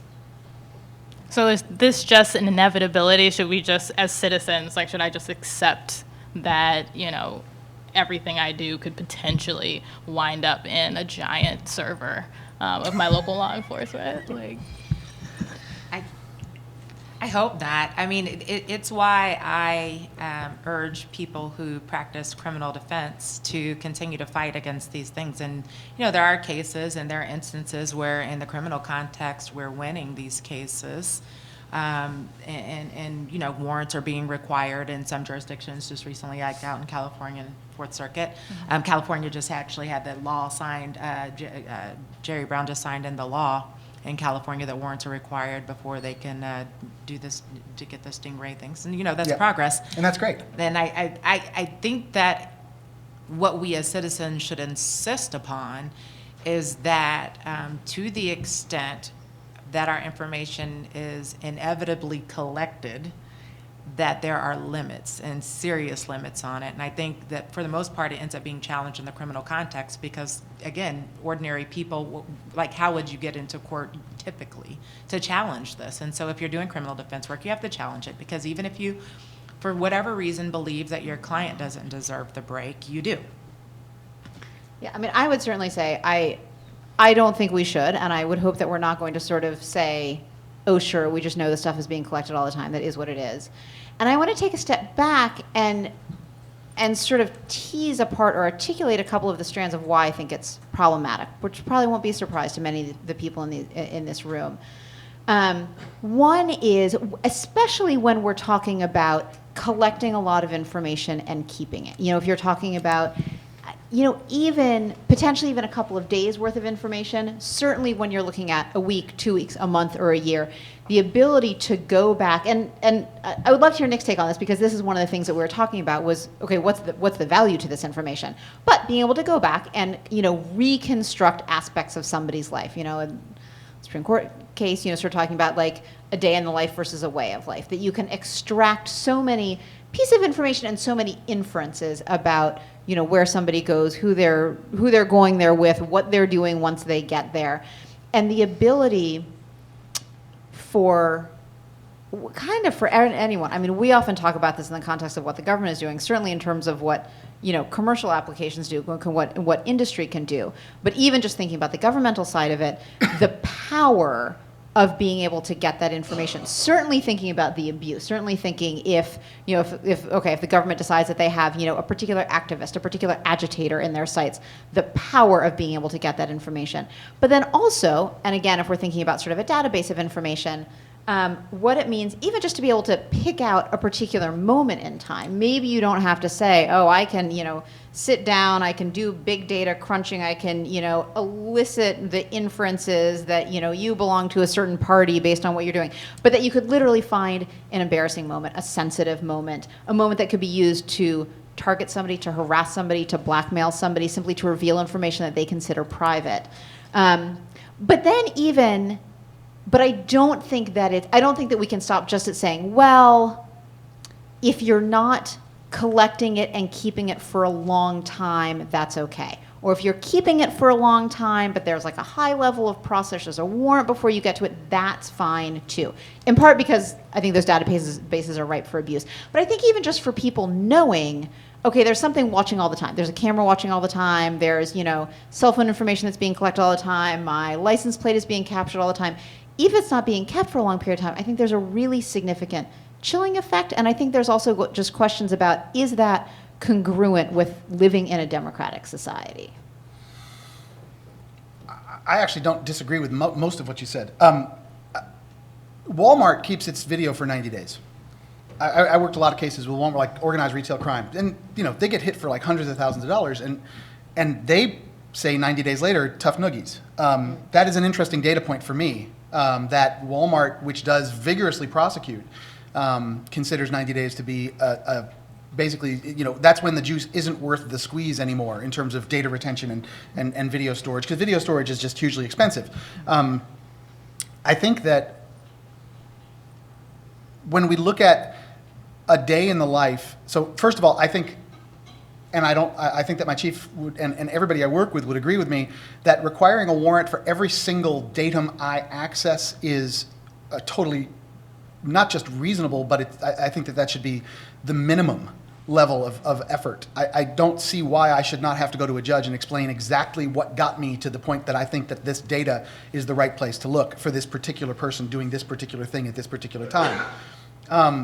I think that where we get into issues are, I'm not sure how much work everybody out here has done, but when I'm looking for somebody, I'm going to start going to places like Google and Apple. And I don't care if you don't have a Gmail address. I could send Google an AOL address, and if you've got an Android phone, they're going to have stuff on you. And if I have a warrant, I can get this stuff out of private organizations. Even if you're using a burner phone, one of these spoof dial numbers, I can get that too. I can figure out where these things came from. A lot of the times when I'm writing search warrants, I'm not going into these massive, dark and secret police databases or federal databases. I'm calling Google. Everybody here is giving all their stuff up to Google and yelling that we shouldn't take it. I mean, on the one hand, I kind of think that it's funny. On the other hand, I really believe that these limits should be on the police because we are the most obvious and most immediate nexus between civilians and their government, even at the local level. So there has to be, the amount of extraordinary power that I have as an investigator means that I should be forced to make big rocks into little rocks if I don't do this right. And that's a perfectly reasonable compact to have with society. I don't think anyone disagrees that in an ideal criminal justice system that every person who is charged would be convicted because everything has been done properly. And so then the role of the defense attorney is to make sure that all of those checks and balances have happened. The problem is, that's just not the case. Yeah. I mean, and while I can appreciate that you and your colleagues are far more above board than a lot of the law enforcement officers that I've come into contact with, the reality is so many officers would resist. They do resist, not would. They do resist the need to get a warrant. They have no desire to try to preserve the constitutional rights of a citizen. They have no desire to do that. And I haven't seen where they're going for warrants for things. It's just not happening. Well, I mean, you have it's a small population, and again, there's that federal-local thing, but yeah. I'll just say Fair this. enough. I work with agencies across the country because I do a lot of stuff with cyber and counterterror, and notice I haven't used the word terror until now. It's just that these guys happen to work in counterterror, and this concept of constitutional guardian is something that everybody I work with holds very, very dearly. How many cops you know who's an ACLU member or an EFF member? I mean, we really do get all Captain America on this, and I have testified against officers who haven't. Was there a question? Yes. I think it's great, but I can tell you that in Virginia legislatively, we've been trying very hard to move beyond the idea that police can collect a lot of information just because and keep it around for a long time just in case, and then access it to do probable cause by algorithm, and then engage in a process of prosecution which involves trial by surprise because we don't have open criminal discovery or any meaningful. You're using a couple of terms of art. I'm sorry, probable cause by algorithm? Yeah, I'm not being stupid. I don't know. Probable cause by algorithm is when you take a whole bunch of data points and stick it together and say, this is my probable cause to go and get a warrant. This is my probable cause to be able to move forward with this prosecution. And meaning that it's not necessarily individualized. You didn't start with an individualized suspicion. You got a bunch of data points from the Law Enforcement Information Network, operated by NCIS or someplace, about this person's travel and transit across jurisdictional lines, or you just put together a picture of the person. But then you end up with that, and then you end up in a situation where when the trial goes forward, we don't have meaningful criminal discovery. So if you're a defense attorney, you show up for trial, you've never even seen the arrest record, much less anything else. And so the whole idea, although a number of my good friends in law enforcement in Virginia do take seriously constitutional guardianship, they fight fiercely against any kind of warrant requirement for data, for historical cell phone records. They fought us against for a warrant requirement for real-time cell phone history, and so I think you're very unusual in my experience in terms of a lot of the law enforcement people I work with. Well, I don't know a single cellular or mobile network provider who will give me location data without a warrant. Subpoena. You can get it in Virginia with a subpoena or court order anytime you want. want. That's a Texas thing. I need a warrant. I think that you're highlighting a bunch of problems that are sort of out of the scope of, it comes into implementation. And I don't think, I mean, if you're not seeing arrest records as a defense attorney, there are huge systemic issues around that do not go into looking at license plates. So these are the same folks who had an 8 million record license plate database at the state police that included every license plate of a car that crossed the Potomac River Bridge on the day of the first Obama inaugural, and every license plate that went to a Sarah Palin rally. And they didn't just keep it for that day or 2 days or 3 days to make sure that if something happened at those events that they had that information. They wanted to keep it forever. Prince William County has ALPRs out on I-95 taking a picture of every car that goes down the road, just in case.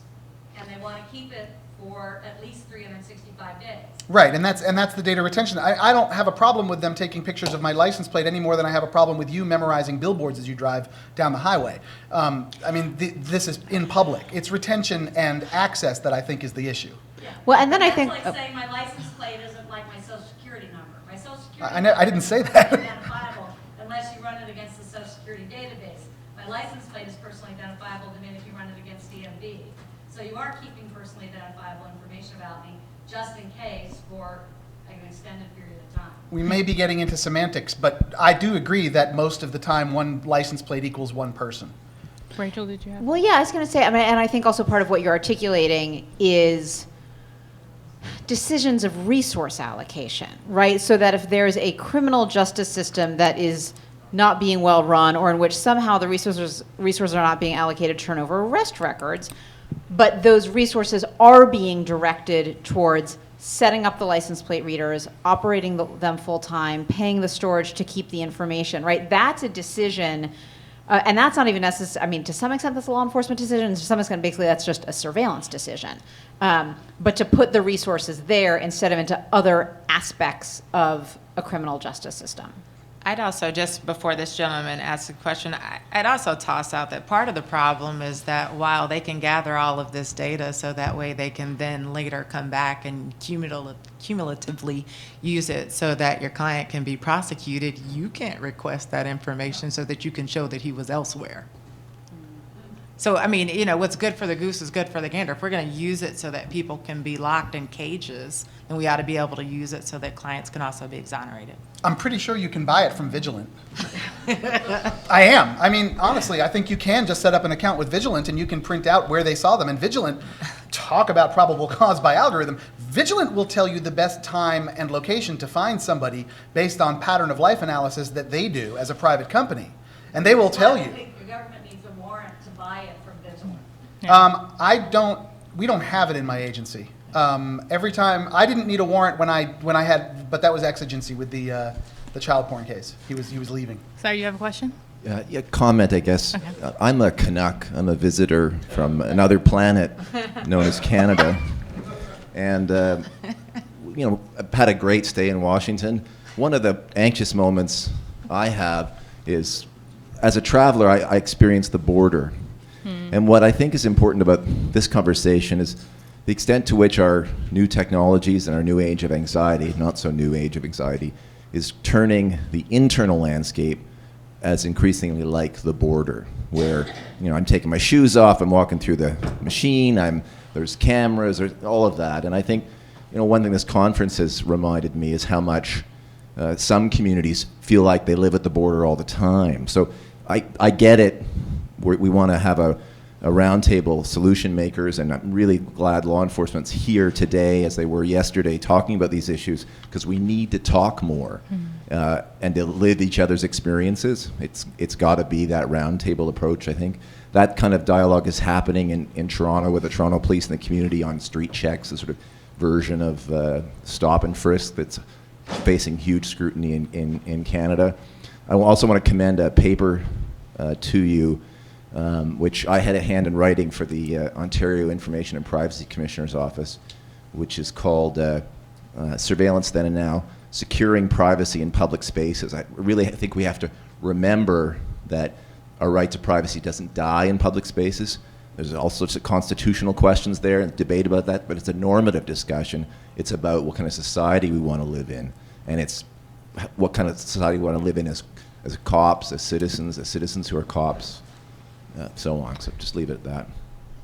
So I think that's a great comment, and I want to pick up on two strands of that. One is that I completely agree about the constitutional protections in private. I've also, in public, I've also been working on a piece very much related to Fourth Amendment protections in public, and sort of thinking through what does it mean to say that we have privacy in public, and how does the case law so far, which I think has often been interpreted to say, oh, anything that you do in public, anywhere you are, the public information that shows, you have no sort of privacy interest in that. I think the Supreme Court has actually started pushing back on that. The lower courts have as well. And I think there's a very robust argument to be made, and an administrable argument to be made that when there's sort of certain factors that come together, you can really make a strong argument for saying there are Fourth Amendment protections, you need a warrant.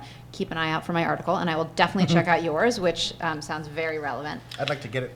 I can't really write down right now. And then the other piece is a comment that really ties into discussions that I've just found fascinating and very compelling at the conference, of thinking about the intersection of surveillance, marginalized communities, discrimination, and the ways in which there's sort of a notion of, well, there are protections, there are constitutional protections, but then there are exceptions, and increasingly those exceptions are, so there's an exception at the border. There are effectively exceptions in huge numbers of poor African American, Latino communities. There are, and the fact that the exception that there's an exception at the border, it's sort of often not an accident who ends up being targeted at the border. And so thinking about, well, sort of whether it's what's good for the goose is good for the gander. Is it privacy for thee but not for me, or the other way around? And I think that's a really important point. And I think that's a conversation that we're having more, and that we need to keep having. Hi. I just wanted to remark on the comment that, Nick, you made about you don't have a problem if someone wants to memorize billboards as they drive down the highway. And I'm sort of surprised to hear that you think that it's the same thing. Because what I heard you say earlier was this technology is an incredible boon, right? It's something that we cannot do without it, right? We need this technology for the rape and murder cases that you're bringing up. But somehow...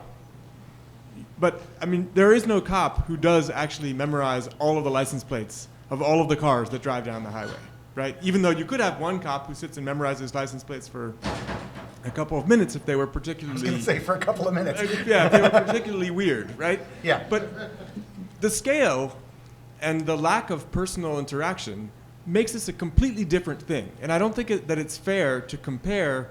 if you want to, of course, your license plate's out in public, therefore we should be able to aggregate all of it into this database. Mm-hmm. This huge data set is a massively different thing because of the size, because of the scale, and because of the fact that I can't walk down the street and go, oh yeah, that's that weird cop who can memorize license plates, and have a chat with him, right? There's a difference in the recourse that we have as a public. Yeah. When you're facing a system that is that large, that powerful, has that kind of capacity that's well beyond human capacity, and that you can't relate to. It's a really good point. Let me clarify and then add to it a little bit.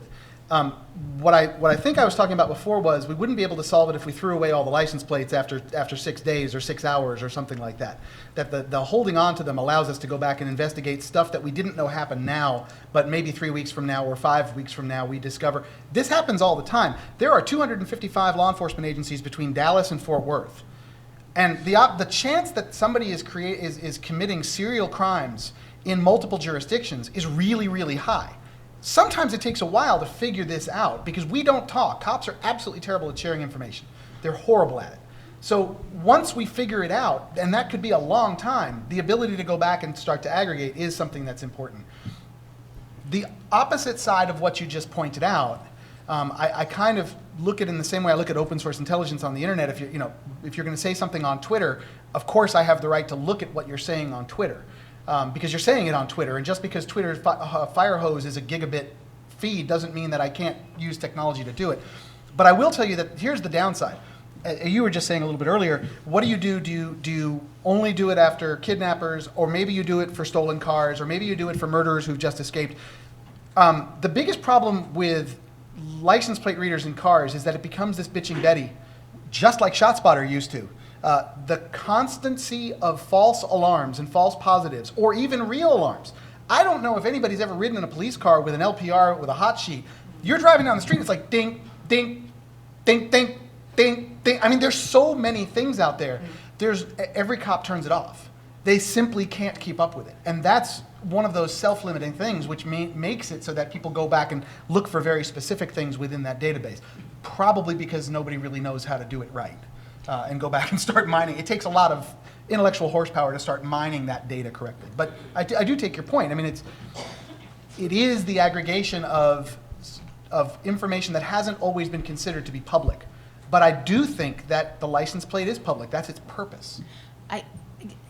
Just to kind of to follow that a little bit, one of the things that you said is the reason why it's enormously important is because cops are bad at sharing information. I don't know that we ought to determine which technologies should or should not be used based upon like bad communication between agencies. That's something that can be resolved just kind of on a different level and has nothing to do with privacy. But in looking at the license plate issue, again, when I agree that I think it's very different.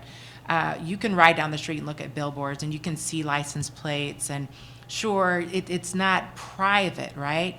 But when other agencies and when other places, for instance, like when Iowa Civil Liberties Union asked these professors at St. Ambrose University to take a look at stop patterns in Iowa City, they put, 4 people on corners and have them individually write down the license plate numbers. Like if you want to do that, that's fine, but that's not what's happening. It's like this big mass like gathering of information, and it's like, oh, okay, well, we've got Jewel Scott here. I wonder if maybe she, and then it goes back, and it's not the same.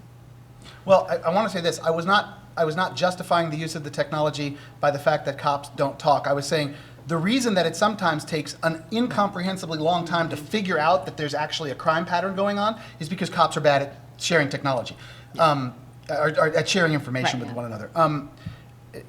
I heard somebody say, no, it's not. I will say this. If somebody runs over your dog, the first question that the officer says is, did you get the license plate number? It is a public marking which is designed to track a vehicle in the event of an emergency or some kind of law enforcement incident. That's what it's for. Right, in the event of an emergency or law enforcement incident. Right. Not in the event that I'm driving down the street having, a conversation with my husband. What I'm saying is you can translate that in the event of an emergency or a law enforcement incident. I'm not saying that you can't. You can sit outside and watch license plates all day. You can do it with a video recorder. Walmart does it with a video recorder. So does Target. Every parking lot they have. What I'm saying is that it only gets translated, and I know that this sounds a little bit like the arguments of a couple of years ago. We only look at your phone numbers when we want to know something. But I mean, that is the way it's supposed to be working. Oh, did you want to? Well, yeah, and I guess I was just going to add in. So it's true. I could sit on my, front lawn. I could sit on a corner, watch cars go by. I could write down as many license plates as I could.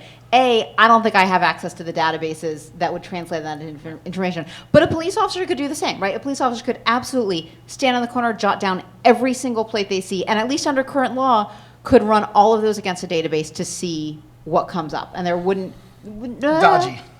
To run every plate? Yeah, I mean, it's the same as running against a database. Yeah, I mean, this may be going slightly afield. I'd say certainly current case law suggests that if an officer pulls up behind you and has nothing better to do, they can play 28 bingo. Yes. They can run your plate. Yeah. They can't pull you over just because they have nothing better to do, but they can see what comes out, right?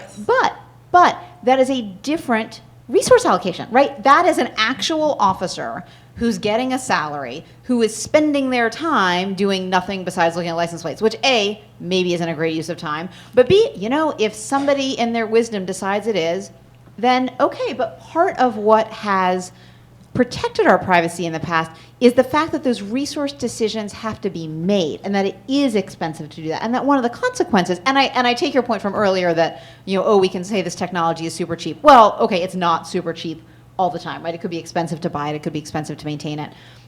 But that often it's much cheaper than having an officer do the same thing. And for some of these, it would literally be impossible for an individual to do the same thing the technology is doing.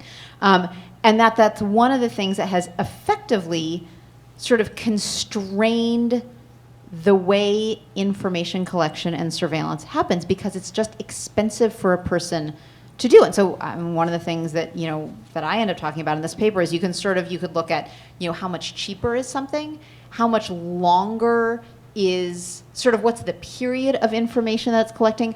Could it extract information about somebody who's at home? And we've kind of, by happenstance of the way the discussion's been going, we've been focusing a lot on license plate readers, and I think there are a lot of fascinating issues surrounding that. But we also haven't talked about things like cell phone tracking, right? Which then becomes much more personal. You do not presume that you are sort of revealing that same kind of location information. Unlike with a license plate reader, where this could happen, but not as often in the same way. You could get lots of information about somebody inside a home for which you would otherwise need a warrant, right? There's even like a whole extra universe of issues that come up with some of the other kinds of tracking technologies. We have a...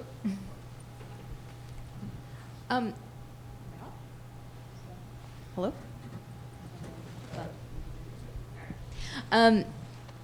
In a sense, license plate cameras sort of swallow the whole. But the thought that I had sort of when I read the description for today was one of my favorite subjects to be mad at is automatic tolling, electronic tolling. I live in the San Francisco Bay Area where they got rid of the toll takers on the Golden Gate Bridge. And I was, what are you doing? People have had fast track forever and like to do it. And I used to argue with my sister about, well, I don't want to be tracked and blah, blah, blah. I'll take the cash and have to do it. And now, so they put in a system where I do have an anonymous fast track that I load up with cash, that I have to go to one specific office in downtown San Francisco to do. There might be other places to do it, but there may be fees attached to doing it. So the price for maintaining my privacy, which it turns out isn't private anyway, because they still take a picture of your license plate when you're at the toll, in the event of the crime of not paying your toll as you go through this. But one of the things as part of this discussion, it's all very interesting and there's so much to say in the direction that it was going, is the vocabulary is something where, well, it's about ultimately the crimes we're going to investigate. And I think some of the rhetoric around the discussion is, well, there's bad people doing bad things, and you're telling us to turn off one of the tools that we use to catch the bad people doing bad things. And I think all the people who self-identify as being good people are reluctant to do that. But when they had the discussion for the toll taking, I think the good people are not identifying that this affects them in a way that's deleterious to their own sense of liberty and freedom. And I guess the question, back as a discussion topic, is how do we change that debate so that the self-identifying good people recognize that when we drop these protections and allow these databases tracking our lives, just going about our business, how do you know that you're not going to end up characterized as a bad person that is also going to be caught in this net? I think it's even worse, and I was going to say this earlier, and then I just talked myself out of it. It's with a toll tag, I think there's really, really bright lines that are different from the license plates. I don't know why people aren't more freaked out about toll tags, because one of the things that NYPD got caught doing at some point was putting Easy Pass readers in the city of New York. And now, that is not a public thing. That is, the compact that we have is, we give you this money, we get a little bit less on the toll, and you use it at these toll locations. This is not to determine whether I went through Midtown. This is not to determine whether I went on small streets. And those are still very much up. I Yeah. mean, sort of, And that's a saying get clear caught violation. suggests that they were like, ooh, sorry, we're going to take them down. Well, They're up, they're getting that okay, information. and I didn't follow and it. this is not to ding but just to sort of give context to that. That's to They're me a real violation. The other thing, though, is that the encryption on these things has been played with a number of different times. A number of people have come out with ways of actually lighting those little suckers up and getting them to tell them your account information. And I mean, it's sort of very similar to the whole RFID. Do you want that in your passport? Do you want that in your Oyster card? Do you want that? This gets into that kind of thing, and I think that in these cases, it's much easier for me to understand limitations on that, because when you buy it and give your money, you are entering a transaction with the understanding that it's going to be used for specific things, which I think is different from license plates. It is, except for then, say for instance, on your drug case, And I am a person who just recently received one of those pictures of myself going through the thing and needing to pay that. But on your drug, Make them prove it was you. They won't be able to. Well, interestingly enough, it didn't read my Easy Pass, but that's neither here nor there. What has happened in a case that I've had is that the client was alleged to have gone to Chicago. It was a case out of Milwaukee. Client was alleged as part of a drug conspiracy to have gone to and from Chicago for drug transactions, drug delivery, money delivery. And what they did was they pulled that information. The government subpoenaed that information. This was a federal case? It was a federal case. I couldn't. We've tried. When we really want somebody, we can't get it. Right, and that client ended up not being convicted for other things, one of which is she wasn't guilty. But little small fact there. But they were pulling that information. They said, "Oh, well, see, she's gone to Chicago. Here's the Easy Pass information." She wasn't guilty of what she did. She was a retired school teacher. She was a retired school teacher who was 70 years old, and never, ever in life had she had as much as a traffic ticket. She had a library fine one time in 1979. So she was just lying in wait, you're saying? No, she was related. The ultimate long con. Right. Well, she was related to people who were involved, that were involved in crime, but she herself was not. And they tied her in as a means of attempting to bully her other relatives into pleading guilty and things of that nature. And that is, these things. You're right to be scared about the Easy Pass. Absolutely. Mm-hmm. My husband has Easy Passes on our cars. I was the person who was driving through the poll, and I always let him send me the tickets afterward. But Can you detach yours from the car and put it in a plywood? yes. Okay, ours too, but there's some that are sticking to the windshield. They're not transferable to the Texas person, is like that. And you can't hide it. Oh. Question in the back? Let me try and cut through some confusion on the license plate issue. I'm going to talk about chilling effects. Dramatic 6 orders of magnitude scale increases in ability means it's a different ability. Take a library. Old style libraries put your name on a card and stuck it in the back of a book when you checked it out, and then that card stayed in the book when you returned it. In theory, it was possible for someone to go through 5 million volumes in a library and figure out everything you had checked out. No one could. If libraries currently centralized that information and made it available, and librarians try very hard not to make it available, including usually secure destruction of backups after a book is returned, you still can't get it. But if they made it centrally available the way we're talking about license plates, readers would be chilled. You would be afraid to take books out. By saying that we should ubiquitously collect license plate information and then store it for unlimited periods of time, just in case it is useful, it chills freedom of association and freedom of transportation. That's the issue that is bothering people, even if they can't necessarily articulate it. We're enabling ubiquitous permanent tracking of where people are going, assuming that their cars correspond to people, which in most places is true. And so saying, yeah, it might be useful for secondary uses, like the occasional time when we need to pull week-old or even month-old information, is missing the point about the chilling effect of being able to track 10 to the 8th license plates per day instead of 10. It's the difference between a single individual and large-scale machine-enabled surveillance. And that is the difference in this discussion and why it matters. Really well put. Thank you. I like that. By the way, I agree with everything you said. I'm not advocating for unlimited storage. I just don't know how to square the specific circle of retention periods that are less than the periods that we have to investigate crimes. I don't know how to do that. If there is evidence of a crime that we can get to, and the statute of limitations is 3 years, but I threw away all the information on day 90, I don't have a solution for this, but I know that the solution has to take into account some of the legitimate uses that law enforcement has for public safety and public health. But under that scenario, then we would maintain it for life, because the statute of limitations on murder is life, and you don't know whether or not the information you're gathering is connected to a murder. Let me go back to that last statement. I don't know how to solve this. In Virginia, there's no statute of limitations on any felony. God. Really? That's cool. I mean, you need to move. Terrible. You need to move. I have a question for Jubal. in the panel yesterday, the lunchtime plenary, there was an issue brought up about in a criminal case, in a federal criminal case, they were able to kind of flip the case around to ask about how it was that they collected certain information on a given suspect. And you brought up the case of ShotSpotter. This is the first time I've ever heard of it. But I work in audio, and just hearing that these are, fancy mics set up in a triangulation form makes me ask if they're using that as an audio version of video camera systems. And, okay, great. And I'm wondering if you've been able to, in some of these cases where they pull out, ShotSpotter or whatever kind of new technology to kind of just turn the tables on the questioning to find out more about the technology itself and the way that information is being gathered on just the general population and not just on your client.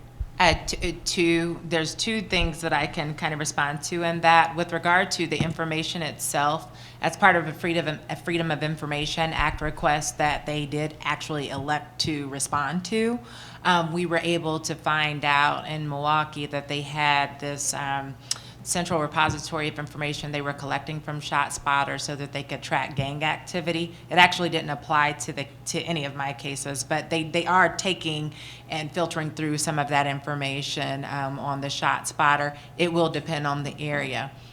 What I didn't do with the ShotSpotter by way of information and gathering evidence was I was not able to cross-examine any officer or anything of that nature on the specifics because they didn't know how it worked. I knew more about how it worked than they did. What I did for purposes of suppression hearings is I would say the shots were over here. My client was way over here. You had no reason to seize him. The evidence should be suppressed, and I won. So I wasn't able to flip it in the way that you are suggesting because what they never did in any of my cases was call a representative of ShotSpotter to come and explain the technology. That perhaps was a deficiency on their part in some of the cases. I used it so that I could then show that my client wasn't in the area where the shots would have been and that the officers had acted improperly, that they had acted improperly in kind of the course of action that they took and not calling to the operator and asking where the location of those shots were, things of that nature. I just want to say one more thing about your chilling effect, and I mean, I'm really happy that you articulated it like that because that's the kind of thing that has to be said. We have the same situation right now with body cameras on law enforcement officers, and actually I wrote about this, that the same argument. If an officer is accused of something 6 months later and you destroyed the video of it, right now, if a cop says he did something and there's no video, he is just disbelieved. And that's probably a good thing. But we have exactly the same surveillance issues of the officer's cameras with members of the public that he comes into contact with. The city of Seattle had a huge problem with this. I don't think it's just about license plate readers. The retention of this kind of surveillance data and the balance is really one of the toughest things that we have. And I think that conversations like this and statements like what you just made are really, really important, but I don't have anything like a solution. We're actually about 20 minutes over, so I'm going to get one more new person asking a question, and then we should wrap up before the staff kick us out. Sorry. So I just wanted to ask about the concept of crowdsourcing mass surveillance, and to sort of give an example of that, which I'm currently a willing participant in. When an Amber Alert goes out, I get a ping on my phone. It says, here's make and model of a car, license plates, we have it. So, if I see that car, I can then call 911 and say, hey, I saw the car you're looking for with the Amber Alert. It would not surprise me at all if in a few years, instead of a ping to my phone saying, here's the info about a specific thing we're looking for, it says, ping, hey, we're in the middle of some investigations, and it'd be really helpful if you just took a panorama of everything around you so we can scan it for license plates, face prints, whatever. And it would also not surprise me if 3 or 4 years after that, when we all have Google Glass 2.0 cameras attached to our face, there's just an opt-in that says, if law enforcement really needs it, we're occasionally going to just for 30 seconds grab the video feed of your camera to use it for various things. So I'm curious, do you see sort of unique problems or issues raised by this concept of not just having mass surveillance with the new sort of tech that's available, but what happens when we have consumer-grade tech that's in everyone's hands that could be co-opted in certain ways? And they're doing this in a lot of places. NYPD does this. There's several cities that are following this model, and usually it's storekeepers who are sick of getting robbed who are saying, yes, please use my camera. But we talked about some of those issues earlier. Do you want to? Yeah, I mean, it probably doesn't come as a surprise that I find that scenario terrifying because of the sort of power and visibility that it puts in law enforcement's hands and kind of the magnifying power, right? So you have the power of literally every single person on the street with a cell phone, with the Google Glass, whatever it is. And presumably, you know, even if we take a scenario that maybe some people would think is acceptable, I don't think law enforcement is going to be saying to every individual citizen, and they couldn't. We have a warrant. What would particularized suspicion mean when you're asking everybody to take a panoramic view, right? So there's probably not going to be a warrant. If there is, they're not going to be providing that. So it's literally just, hey, we think this might be useful. Maybe we could find something. And that I find terrifying. If I have a quick moment at the end, I'll respond to something Nick had said before, but I know we're out of time. Do you want to say something, Jubal? And of course, I would say, should that be the case, that you challenge it, because I challenge everything. Okay. Did you have a? Yeah. Can I say at least as my quick final word, which is that the body cam discussion, I think, is a discussion for a whole other time, and there have been other discussions about it. There's certainly a lot to talk about. I guess I just wanted to respond quickly to the point that Nick had made, and part of what we've been talking about, which is sort of how to square the circle of how long information is kept versus statute of limitations, right? Sort of why shouldn't you have the information available for as long as you would have to investigate and prosecute a crime? And I think I have at least two quick responses to that. One is something that has also come up in the national security context, right, with the Section 215 program, getting all of these phone numbers, that the usefulness degrades at some point. And it seems to degrade way before you get to the statute of limitations. So even if all you're talking about is the efficacy point, it's not necessarily useful forever and ever, or at least the cost of keeping it comes to outweigh the usefulness at sort of an identifiable point.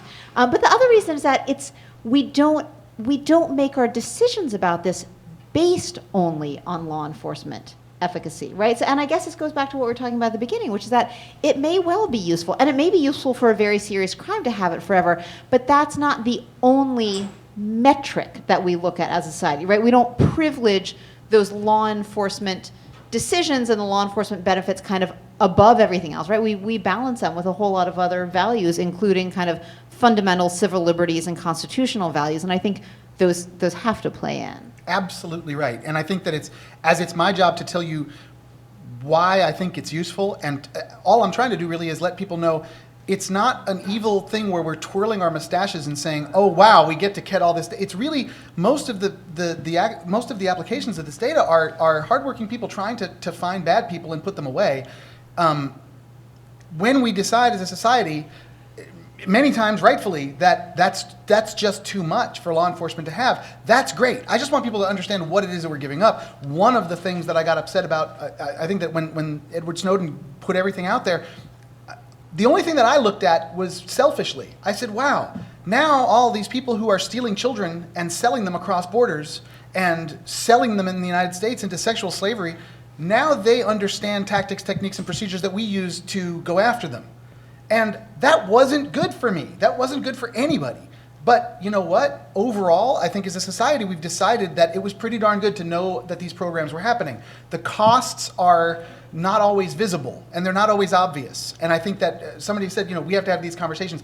We have to have these conversations so that we understand what stake we all have in the game so that we can make a rational, informed decision and not just a knee-jerk reaction and say, well, let's just turn that off. That sounds terrible. We've got to understand at least how this thing could be used correctly before we say it can't be used correctly. If I could just say one last thing. When you were referencing body cameras, you mentioned the difficulty of drawing the parallel of police wearing body cameras to collecting data on ordinary citizens. I think it's important that we recognize and understand that law enforcement works for the citizen.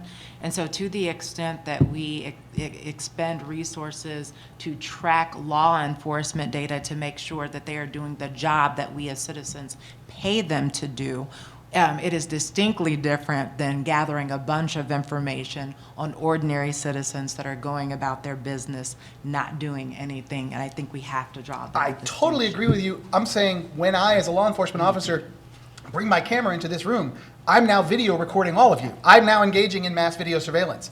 There's got to be some understanding of that. That's all. Yeah. Yes. Agreed. Sorry. Well, we could talk about this all day. Apparently. But this has been a very lively and riveting discussion. I encourage you to connect with the panelists. But thank you so much for joining us today.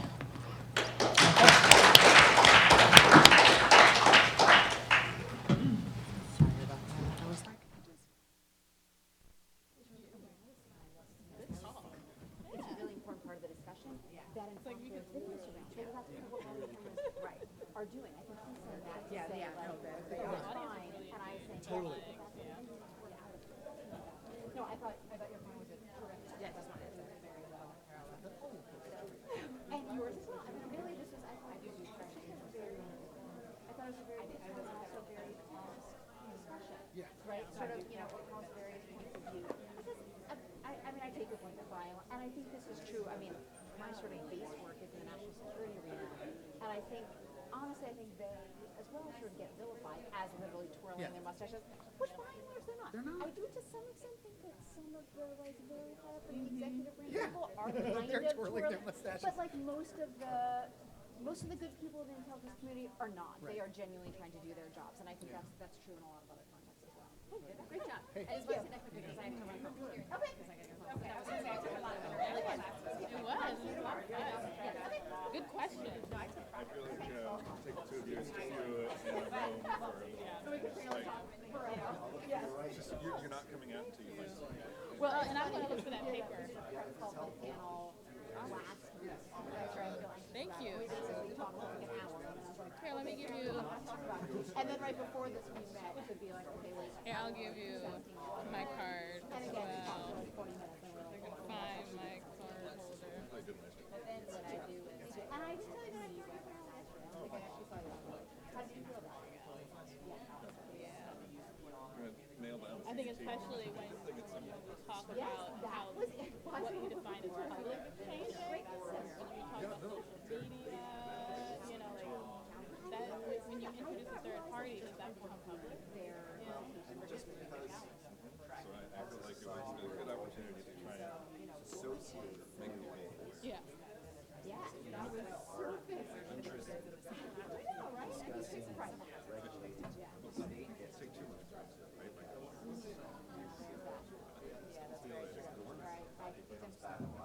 Hi.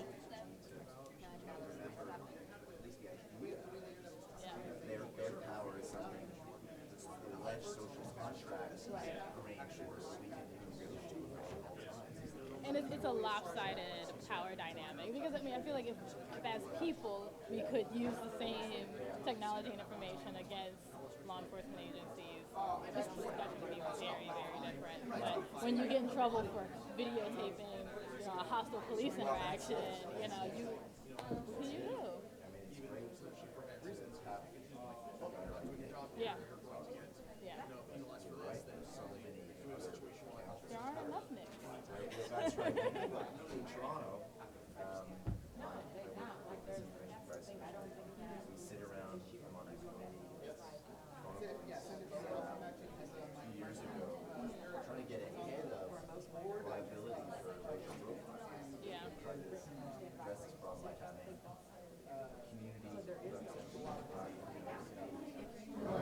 oversight agencies like our office, a bunch of police officers sit together month after month to talk about this.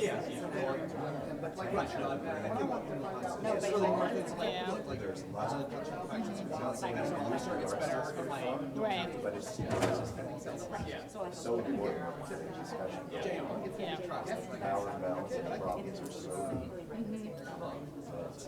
It's gonna take. It's taken literally like hundreds of years to get to this point, and it's probably gonna take us years to get out of the mess. The rate of acceleration. way in terms of changing this, but on the surface. Yeah.